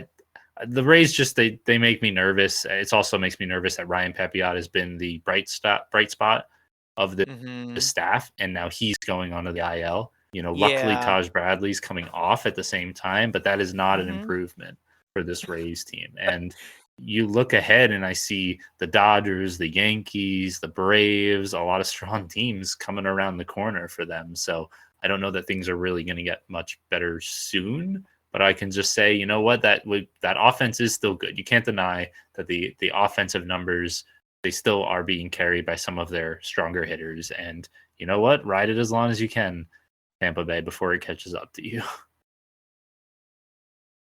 Ahmed Rosario has been such a great signing for them at a 114 WRC plus. He's good for second on the team behind Isaac Paredes, who is batting 163 and playing very, very well. Jose Caballero has been 1 point above average at a 101 for them, and he every time you watch a series of highlights about the Rays, Jose Caballero is doing something to disrupt and agitate and succeed somewhere in the game, and you got to have a player like that. I won't point out too heavily that he used to be a Mariner, but it's what I expected of him as he joined this Rays team, and I'm happy for him that he's doing it for a squad that can benefit from having his extra abrasiveness around the base paths. Harold Ramirez, Yandy Diaz, and Randy Arozarena are all performing below average offensively still. But if they can turn that around, all of a sudden this Tampa Bay Rays team, won't look too dissimilar from the fiery team we saw go to town last year, right? It's shocking they're the same squads, and they largely are, but they can still find that, and they can still make some of these teams in the American League sweat. And we're seeing that as they earn spot number 10, a top 10 point for the Covering Our Bases power rankings this week. Kudos to Tampa Bay for not going quietly into the night. Dano, I'm glad I was in your head for pick number 10. I'm sorry to make you forge new ideas. I am hoping who I want to name as my top 3 fall to me, but I wouldn't be surprised if you take one of them next. Who's next and number 9 in our rankings this week? Things might get tougher here on out. I'm going to take this opportunity to single out the 500 San Diego Padres, who had a really good week. They went 4-2, and obviously the big news, they made a trade acquisition. They got a new first Uh-huh. baseman slash DH, probably mostly DH.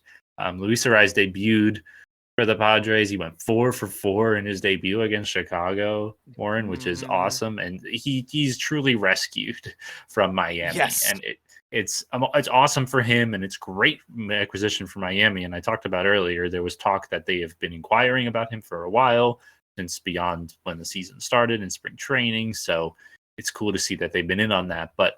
And I understand like acquiring Dylan Cease and then maybe going out and doing this right after. Like that's a great play before the season.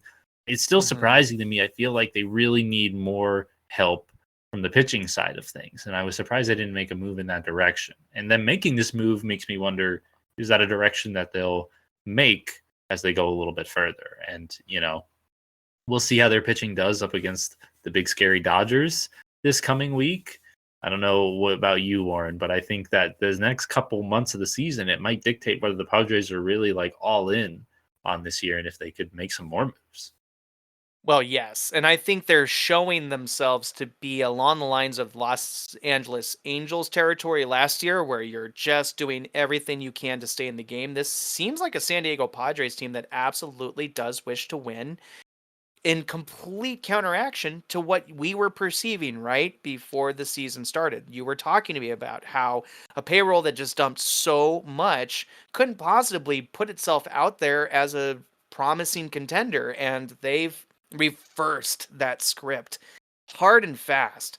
And I love that they have Luis Arias now. That is a glue guy for a team that, gosh, has so many potentially powerful bats around a glue guy of that caliber. I mean, we're talking a 172 WRC plus going to Jerks and Profar right at the moment to still lead that team in a jaw dropper. True jaw dropping result there.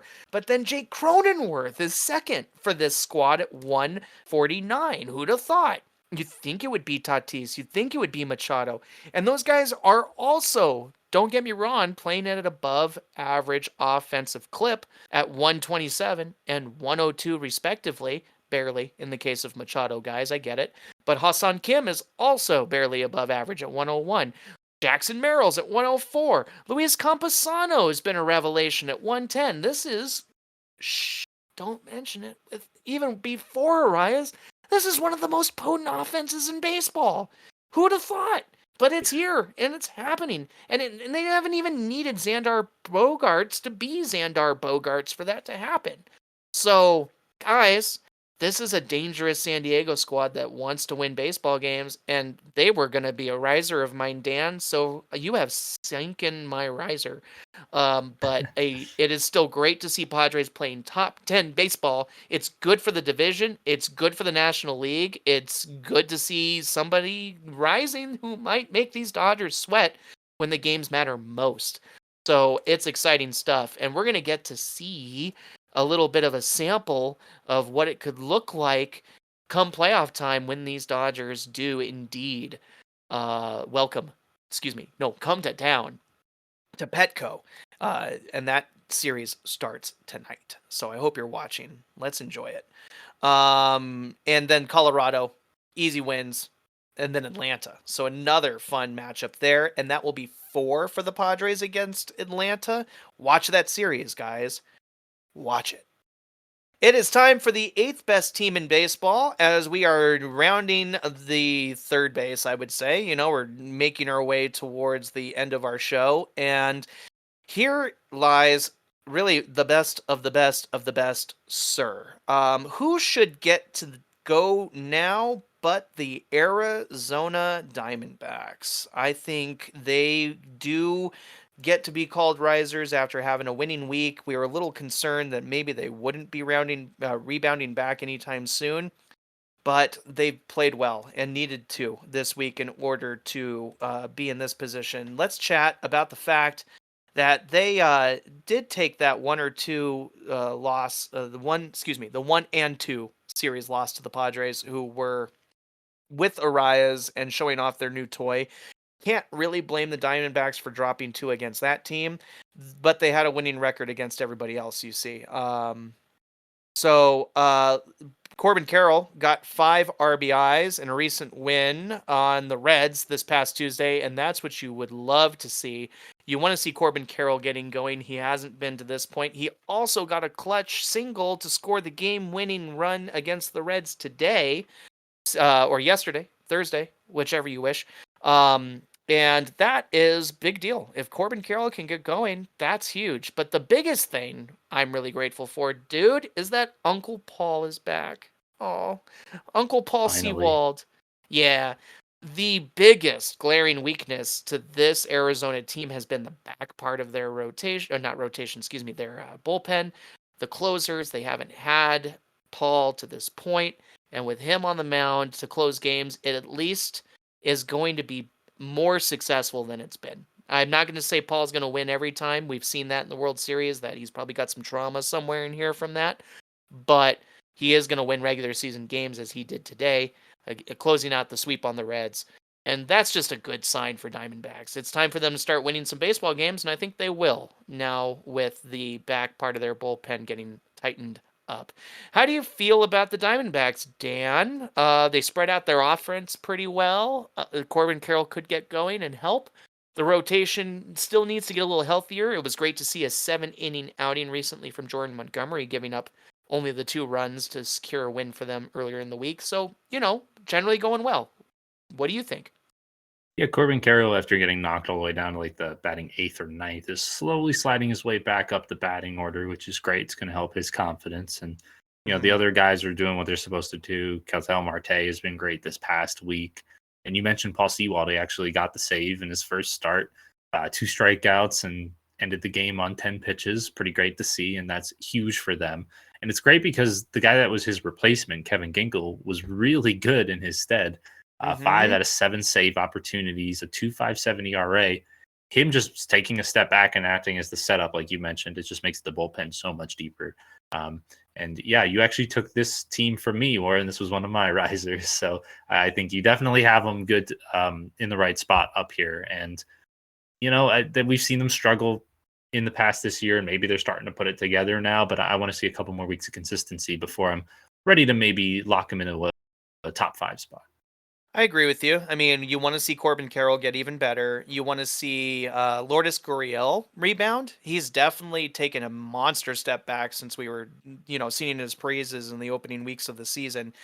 He currently sits below average at 87 WRC plus, so he wants to, get back above that. Eugenio Suarez is a question I get asked all the time by the people who love me, wondering if I miss him.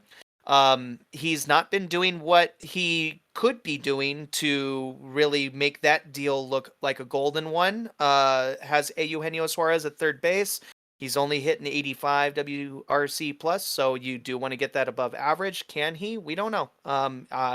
That's one of my favorite storylines to watch in the Diamondbacks, but we have been expecting this team to get better, and now with their bullpen getting even tighter, and thank you for pointing out how Ginkel really rose to the occasion. I hadn't realized he had been that effective, honestly. This is just going to be better for the D-backs. So let's be excited. Let's see if it continues to go. And I'm grateful that every once in a while, Dan, we might step on each other's toes a little bit and take the rug out from under one another. Happening a lot today. That's good. That's what makes our rankings interesting, Yes, but is. also fun to bicker over. So take that, Arizona. Now I believe that is going to be your turn, Dan, right? My turn? Yeah, I feel like it's a little bit higher up for them actually this week, but we got to give it to the Texas You know what? Rangers. I've been a jerk. I think that was supposed to be my pick. So it's 2. You can have Texas. Go ahead. Talk to us about Texas.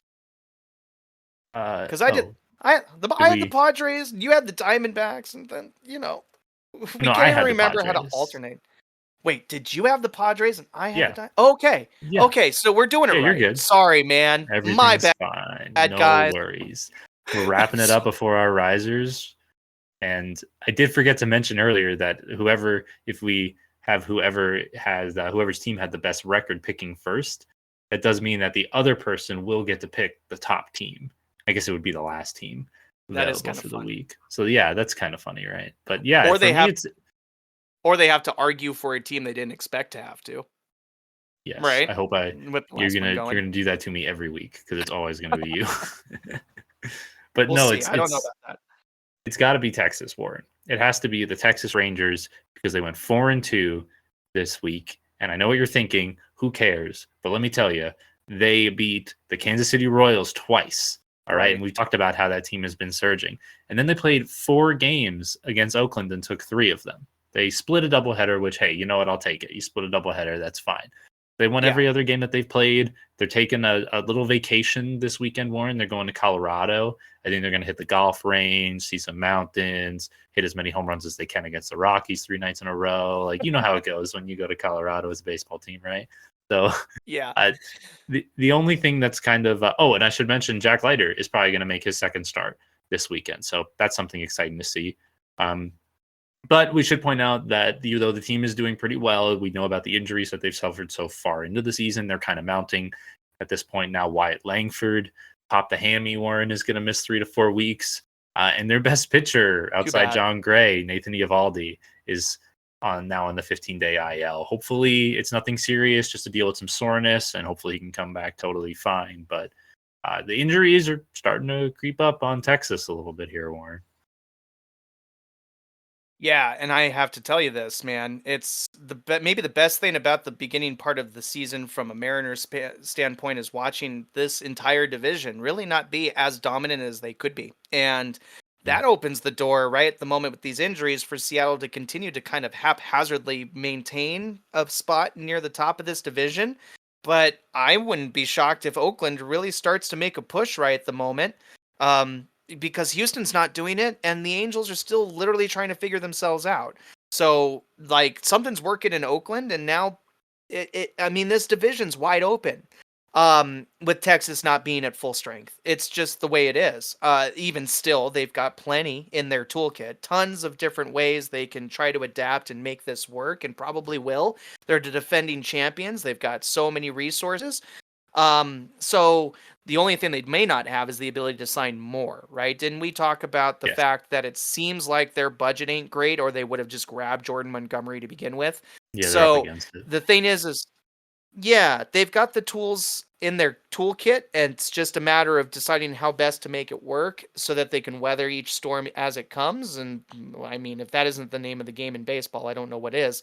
But they Mhm. did have a good week, and I would expect them to have a good week. They have an entertaining brand of baseball, even still, with the way they have to reshuffle and keep things interesting to answer all the questions thrown at them by these various teams. And I agree with you. They do have a schedule coming up that should help them stay afloat.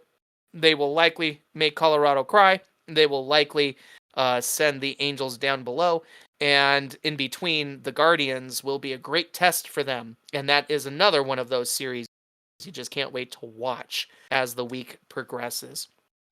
Guys, I'm sorry for all the confusion there where I wasn't sure which one of us was calling out which teams. That shows you how like-minded Dan and I can be, and also how easy it is to get thrown off there when we are targeting each other's great ideas. Let's say that while we're on the topic of that upcoming series with the Guardians, that the Guardians do fit in nicely here as the number 6th best team in baseball. They continue to be good. Now, I was worried about them, especially this week after they did drop that series to Houston. I thought, well, maybe this is the chance for the Guardians to start slipping backwards and giving some more ground to those Royals and the other teams below them. But they're largely not doing that. They're still coming out with a glowing winning record this past week. And to tell you how they got there, I will be filling you in right now. Sorry about that, gang. 2-1 was the series victory over the Angels. They did drop the first game to a surprisingly potent offense we referenced earlier in that one individual matchup. But then went on, of course, to, well, only drop one more in their next battle. I'm finding myself also letting myself down on which opponent that was, so I feel bad. I'll flip it to Dan to tell us exactly what's got him thinking this is a top 6 team in baseball. The offense has just been consistent with the Guardians, and it's going to have to maintain that because I don't know if you heard, Warren, Stephen Kwan went down also with a hammy. A lot of Oh, hammies going off all over the no. place. Yeah, he was on a batting title type of season and definitely Oh, no, was leading their yeah, that offense. is news to me. I'm so sad. Mhm. Yeah, kind of super sad. But you know what? In this last week, we've still seen some really good play. Jimenez and Ramirez have been keeping their average pretty high, and the story of the Nailers continues, Warren. So, this is Yes. a team I was down on to start the year, and I think that they've more than outperformed their deficiencies in the pitching side of the ball with their offensive production. But it's worth noting Gavin Williams could be coming back, stepping into the rotation, and that could help a lot for them. So maybe they can keep this good momentum going, and they're off to a great start in a tough division. See if they can hold it Mhm. down. Yeah, I think this team, especially with Quan in the lineup, has a full understanding of their identity, especially offensively. They are also a team that doesn't shy away from the fact that contact and base hits win games. You don't have to swing for the fences like some of these other teams that are struggling offensively are doing. So just make contact, round the bases, and the big hits come if you let the game come to you. And when you have a guy like Josh Naylor on the lineup, when you have Jose Ramirez, who's really only playing at an average clip, and you know that is likely to improve at some point, you're playing with house cards, and a little bit of that is what I'm seeing out of Cleveland, even with Quan going down. We'll hope he has the ability to come back quick, though, because that could be a really important injury if the IL time starts to drag on. I Just do another want one to of my point out, fantasy David. roster, Warren. Well, exactly. You have had a rough run, haven't you, buddy? I Yeah, do want to I say dropped David Joe Fry Musgrove the other has. day, dude. Oh, and nobody wanted you to have to do that, dude. Joe Musgrove has been such one of the most disappointing pitchers of the year so far. But Yep. I failed to point that out when we talked about the Padres, and now it just feels superfluous. But we will say that with the Guardians, I'd like to say David Fry is one of my favorite Guardians on the lineup because he gets those clutch and important hits when they matter most. Today it was I think a dinger. It was yesterday. Sorry, Wednesday. He hit a dinger to help win the game they were playing against the opponent at the time. Pretty key run to score, and I think him and Will Brennan and Tyler Friedman, like these are the kinds of guys who you don't even have in the back of your mind when the season starts, who are playing really important baseball in moments that matter, and that's what defines winners versus losers when the games are at their most important. So the Cleveland Guardians just seem aware of who they are, is what I'm saying. They seem aware of what they can do. The pitching is performing better, well, about as well as can be expected from a top 10 ERA last year. So they're keeping that flow going. And if they can get over these injuries, if they can weather these storms, they will be a tough out as the season continues. How about 4 against the White Sox, by the way? Now it is in Chicago, but 4 against the White Sox is next for them, so a chance to win 4 more, you could argue. Then they have to face the Texas Rangers over in Texas. So that should be, as we keep saying, a very good one. And then they have the Twins, guys. Then they have the Twins at home. So a tough week for the Guardians. Should be very interesting to see where they sit. Could they be a 4-6 team by the end of the week? We will find out. It's very real that they could struggle against Minnesota because a lot of good teams are.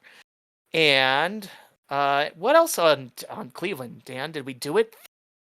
Thank you, We did it. Cleveland. Good I think night. we did Okay. it.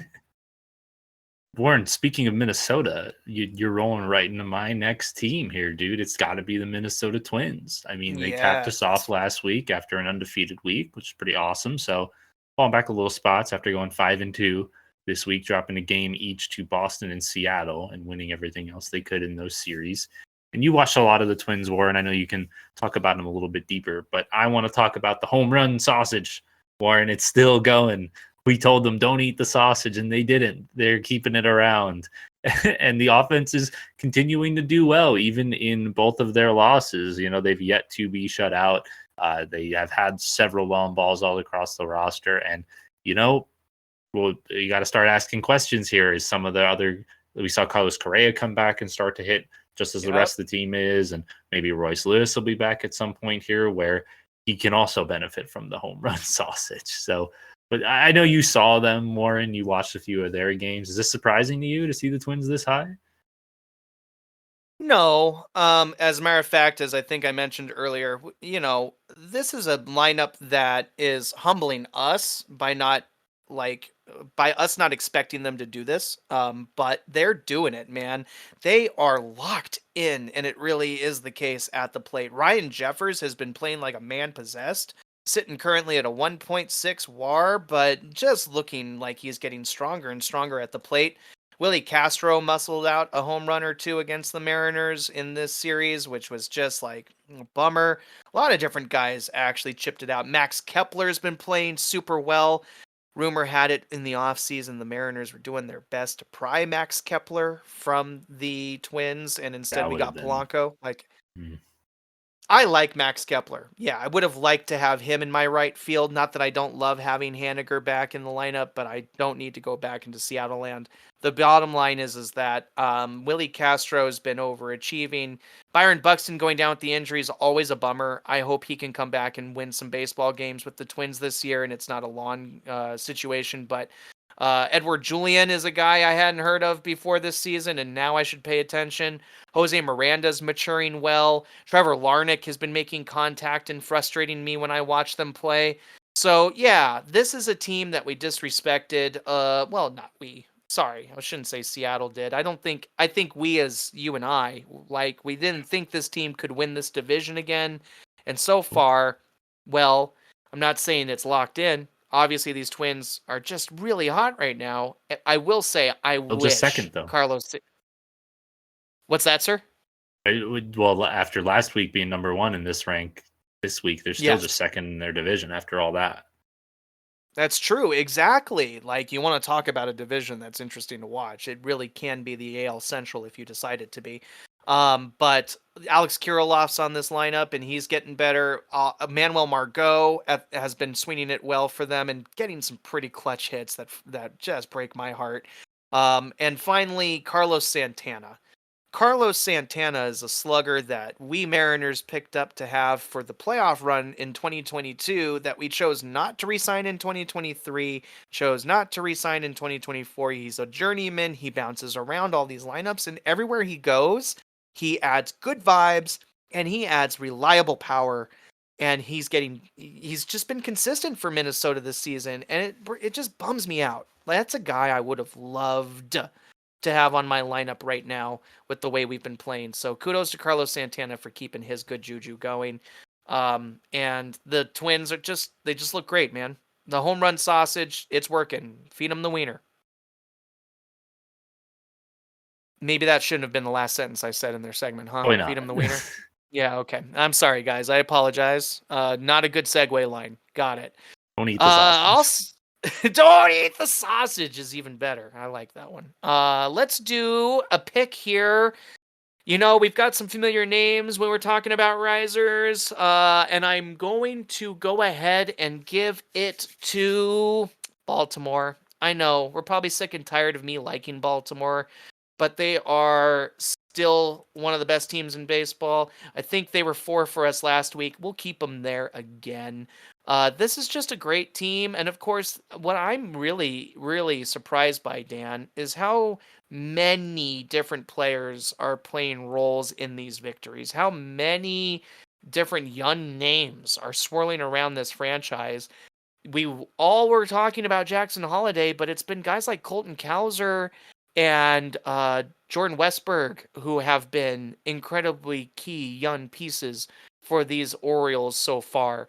There's just so much to like. They've built this great squad. The ownership has changed over. It's just good vibes everywhere. Camden Yards has never looked so good in my mind. And it's because of the winning baseball they're playing. Baltimore down here, by the way, didn't get any worse this week. They went 4-1. They swept the Reds, like everybody did this week. Friendly reminder, poor Reds. And then got 2 of 3 from the Nationals. I mean, the Nationals were able to outrun them in one game, but the Orioles pivoted well and played into their game and won. They dominated those Reds, who only put up 2 runs across their 3 chances against these Orioles. It's just gross seeing what they're doing and how easily they're managing around what other teams are throwing at them. And I expect this upcoming week to be really interesting though, because they do have Arizona next. That's a fun matchup. We don't get to look forward to NL West versus AL East often, and they will host the Diamondbacks, then the Blue Jays, and then the Mariners. So a fun week to watch Baltimore baseball. How do you feel about Baltimore at number 4? Dan. Yeah, I think they deserve it. You know, they're being real consistent this year, which is great to see. The injury to Austin Hayes was tough, but that just gave more playing time to Colton Cowser. who wrapped it up with an AL Rookie of the Month award, and you had Gunnar Henderson get an AL Player of the Month award. So getting a Yep. lot of those same things that we got from 2023 for this O's team. So they're just keeping the good times going, and definitely well deserved to be up here getting stronger. Yeah, and you can't, I think if we say much more about Baltimore, we're going to get repetitive. That's the thing that's Yeah. crazy is like these guys have just been doing it right from the season's get to go, and they are varying these names, but they each rotate coming in and kicking butt. And it's just an exciting brand of baseball that I'm sure other teams are taking note of. And they better be, because this is going to be one of the hardest outs come playoff time. I really do feel that way. But they'll be there. They'll definitely be there. I'd be shocked if they wouldn't be. Definitely. 3 left, Dan. And 2 of these teams have bids at perfection this week, actually, as one of them continues to play as you and I talk. But I wonder who's next from your mind, man. You only got 2 teams left to talk about. Yeah, well, I'm glad that I was able to retain at least one of my original risers here in this spot, Warren. So it's got to be the Philadelphia Phillies, my friendly divisional rival Phillies, and they had a great week. They swept through San Francisco. They took the first game against Toronto. They did lose the last one, but a 5-1 week for them. Really strong against, not the strongest of opponents, but some offenses that have been known to pop. And that's the thing that we noticed from the Phillies this past week is their offense is really starting to improve. And unfortunately, Trey Turner got hurt. Another hammy, Warren. I'm telling you, they're everywhere. 6 to 8 weeks for Trey Turner.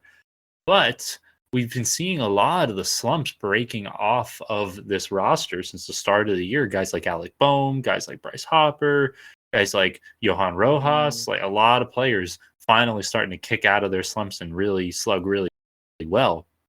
And it's interesting to hear all of them credit conversations they've had with Trey Turner in the batter's box and at practice and trying to maybe Trey looking at their swing and looking at their history or taking stuff from his knowledge and giving them little tweaks. And it's been 3 times now, these guys, each of them have had these little conversations. Like Bryce Harper said that all Trey did was he looked at when Harper was an MVP candidate in 2021, and he noticed his hands were just a little bit closer together then than they were now. And Harper was trying to do all these things, and his hands were out of position. It's that, Warren. That's all it is. I mean, for Rojas, it was cool that he compared him to Mookie Betts, and he said, hey, watch the way Mookie swings. Look at how he gets to the ball. And he did that. And Rojas went from 429 OPS to a 641. Bryce Harper has 3 home runs in his last 3 games. Warren Turner's on the sidelines, and he's making this team better. And now they have usurped the Braves for first place in the NL East. All of a sudden, it's a sprint going on out here between the Phillies and the Braves. And right now, I think the Phillies are out ahead. I think that's amazing thing to say. I don't know if ahead's the word I'd use, but they're neck and neck, and the offense out there is being driven forward by unlikely heroes in Alec Boehm with a WRC plus of 172 at the moment, playing about as good as you can play, and certainly much better than you'd expect. And while you lose Trey Turner's 146 WRC plus for a while, you want to turn your attention to somebody who did have a highlight over the course of the last couple of days, hoping that he's going to be the part that fills in, and that's Nick Castellanos, who has struggled, maybe the last remaining struggling Philly. You saw him bat in a run just the other day to help be a part of that victory over, I believe it has to be Toronto. Either way, though, to see him getting into the offense is going to be a great sign if he can keep working his way back in when it matters. Because, without Trey, you lose a big chunk. But this team has got a great offense. They've got one of the best pitching staffs in baseball who continue to lead amongst those strikeout numbers. If I'm not mistaken, I'm actually going to do a quick refresh to check that I am right on that. Because they are now number 2, it looks like. Number 2 in strikeouts as a squad. Who's number 1 right now?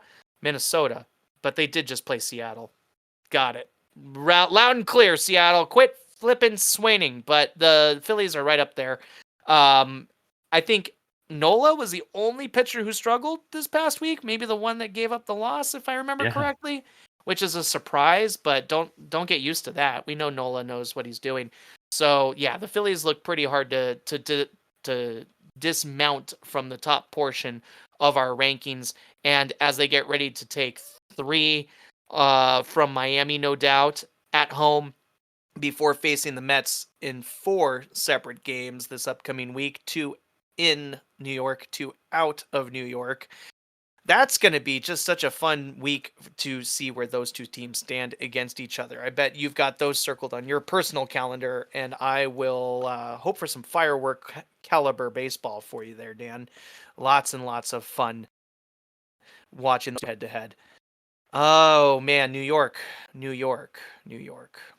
Well, we're down to just 2 teams, and one of them's the New York Yankees. And I don't know why Do I this to me, can't. Warren. What's that? I said, don't do this to me. Whoever you don't pick is I'm going to gonna be mine. have to.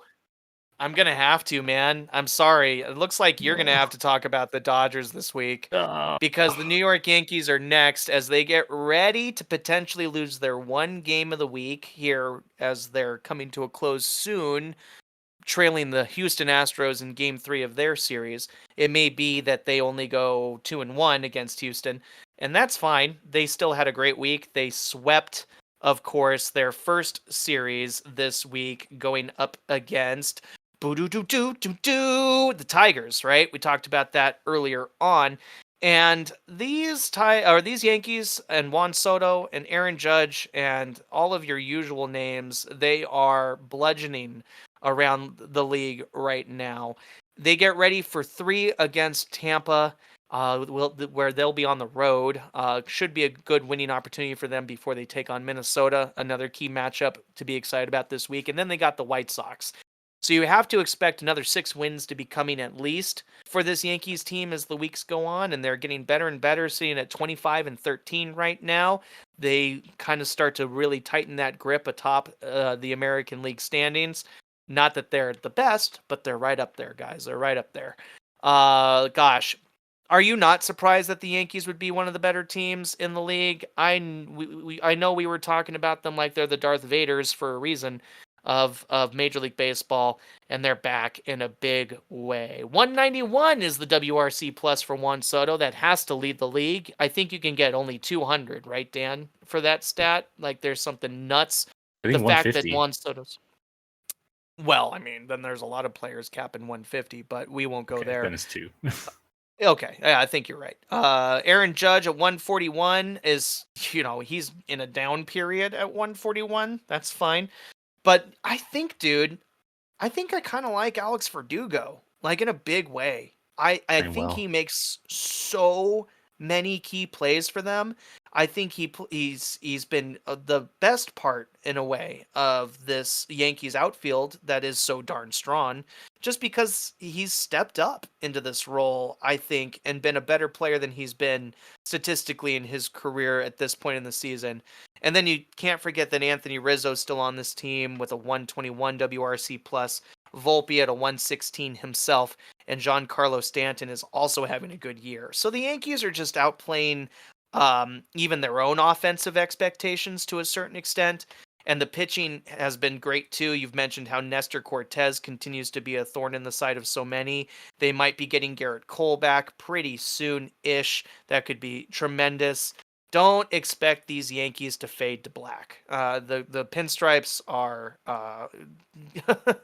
the pinstripes are running wild on everybody right now, aren't they, Dan? Yeah, and you mentioned it. Like Soto's actually leading the American League with a 437 on base and a 1023 on base OPS. So the Yankees are just kind of going into their own slugging ways. Soto is such a Yankee style player, in that he fights for Mm-hmm. every at bat. And now Aaron Judge is coming out of it, and you have the entire Yankees roster above the Mendoza line, Warren, which is exactly what you want to see from a high performing team. And maybe they had some easier matchups this week with struggling Detroit. We talked about how good they are, but struggling in Houston. They might get Mm-hmm. Renel Blanco, but short of that, I don't see a lot of hardships coming up for the Yankees. Mm-hmm. I hate to say it, Warren, but it makes sense that they're up this high. And yeah, I guess we'll be seeing a lot more of the Yankees at the top of the roster unless there's some major changes coming up, especially if, like you said, Cole comes back soon. Then my goodness. Yeah, exactly. Having Garrett Cole come back would just be crazy. And with the drought being 14 years for this Yankees club, I suppose it's about time they started to look like one of those teams to beat for a World Series championship. This is such a compelling roster that even as much as I dislike the Yankees, because of my commitment to the Mariners and that Ken Griffey Jr., anybody but New York kind of mentality. I admit that I like an Aaron Judge. I like a Verdugo. I don't like who Juan Soto is as a person, but he's one of the most electric players you get to watch on TV at this point.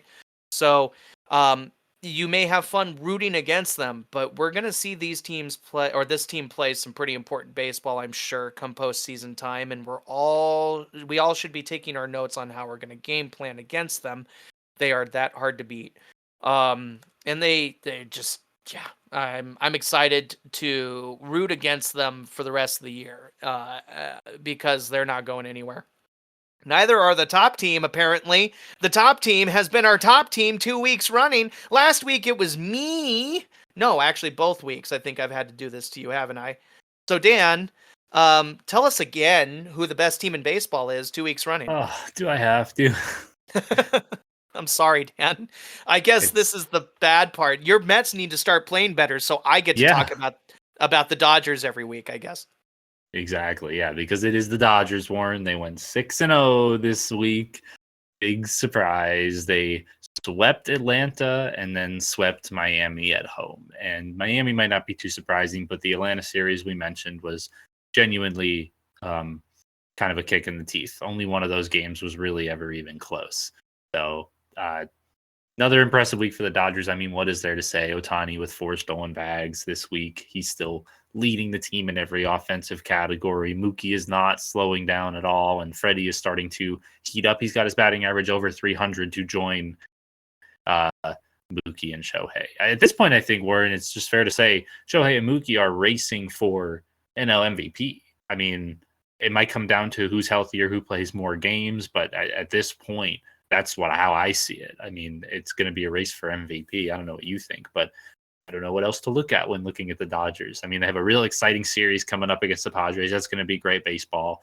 And the Padres now with an extra Luis Arraez in the lineup, that should be pretty exciting to see. But I don't know. Anything else jump out to you from this team, Warren, besides the fact that they're annoyingly good? Well, I think it's historically good, is the word I'll use. And we want to maybe realize that you don't get to watch a LeBron James career.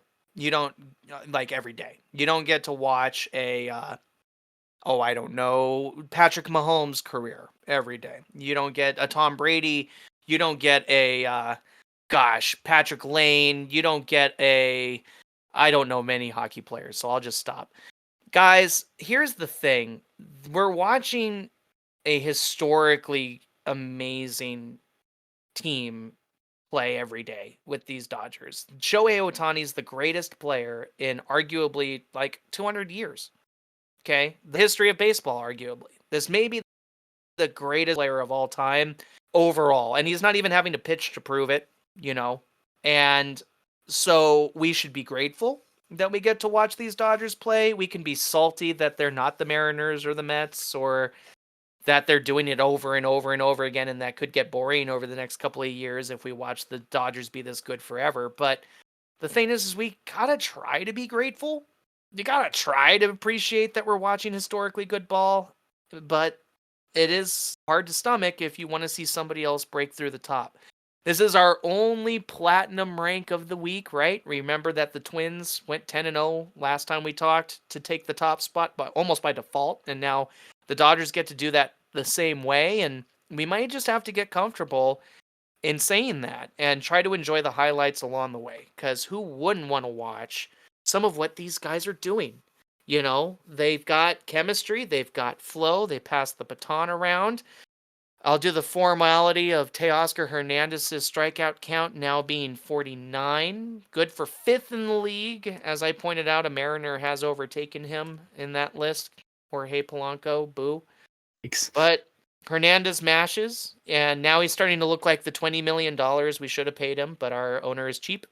Um, It is what it is, guys. This is the team that we prophesized. This is the team they prophesized, right? This is what you'd expect from what they've put together on paper.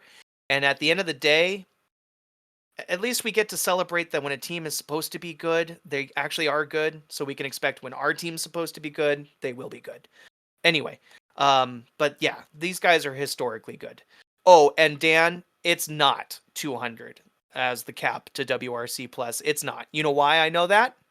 What? Because Shohei Ohtani has a 210. So there's Wow. Well, there you go. yeah. Um yeah, watch your baseball, guys, because the history is real in every swing and in every out. Anything can happen. And while there's still outs on the board, maybe somebody will beat these Dodgers, but you're not going to prove it too easily. You got to put your money where your mouth is. And kudos to the Dodgers for taking the top spot one more time. Will they make it 3 in a row next week? I just don't know.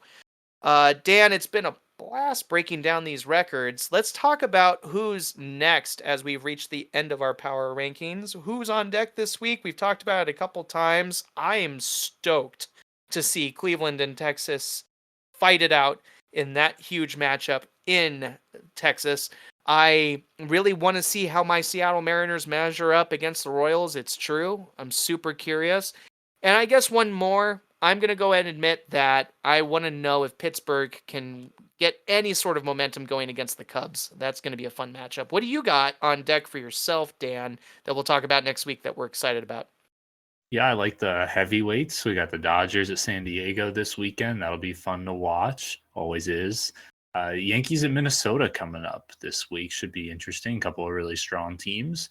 And throwing the Braves at the Mets, because you never know. The Mets play the Braves hard, and maybe we could steal games. We got that series win early in the year, much like the Mariners did. So we'll see what happens. Yeah, anything can. Maybe you will get to do it again, and that would be the first team to do it twice. Yeah, By the true. way, the Dodgers becoming the third team to beat the Braves in a series this season, so we have to also point that out while we're So that going means through our our teams are rankings. as good as the Dodgers, right? That's what that means. No, Dan. No, Dan, we're not. You know why? Why? Because we won our series against the Braves 2-1, and the Dodgers swept them. So That's fair. That's fair. oof, we still are not as good as we want to be. But hey, I think this episode was as good as we wanted it to be. What about what you guys thought? If you guys have any feedback for us or wish to ask us a question or even throw your name into the hat as an analyst for your own home team, come on in, chat with us, cover the bases with us. But email us at coveringOurBases@gmail.com to leave us that feedback, ask us that question, or get engaged with Dan and I. And be sure to check out our full episode in its all time-lapsed and jumpy glory on YouTube. You get some great screenshots of me doing this. Here or there. And that was just for our YouTube audience. For those of you listening, thank you so much for tuning in to just the audio of our show. Share it with your friends. Let us know what's working, what's not working. Send us those emails. Place in those comments for our YouTubers. And thank you guys from the bottom of our hearts for listening. I'm proud to say we were faster on this breakdown than we were last week. And I know that for a fact. We're going to keep trying to get even quicker for y'all as we cover our bases because speed matters. And teams like the Nationals and the Brewers and the Reds are showing us that, even if they get swept all the time, like those Reds do. If you enjoy the show, let us know down in the comments. Dan, any parting thoughts for our fans before we say goodbye? It's May. It's baseball season every day. Tune in. There it is. Take no days off, folks. There's lots of good baseball to watch. I know I won't be. Dan won't be, and we will see you guys next time we take another trip around the bases.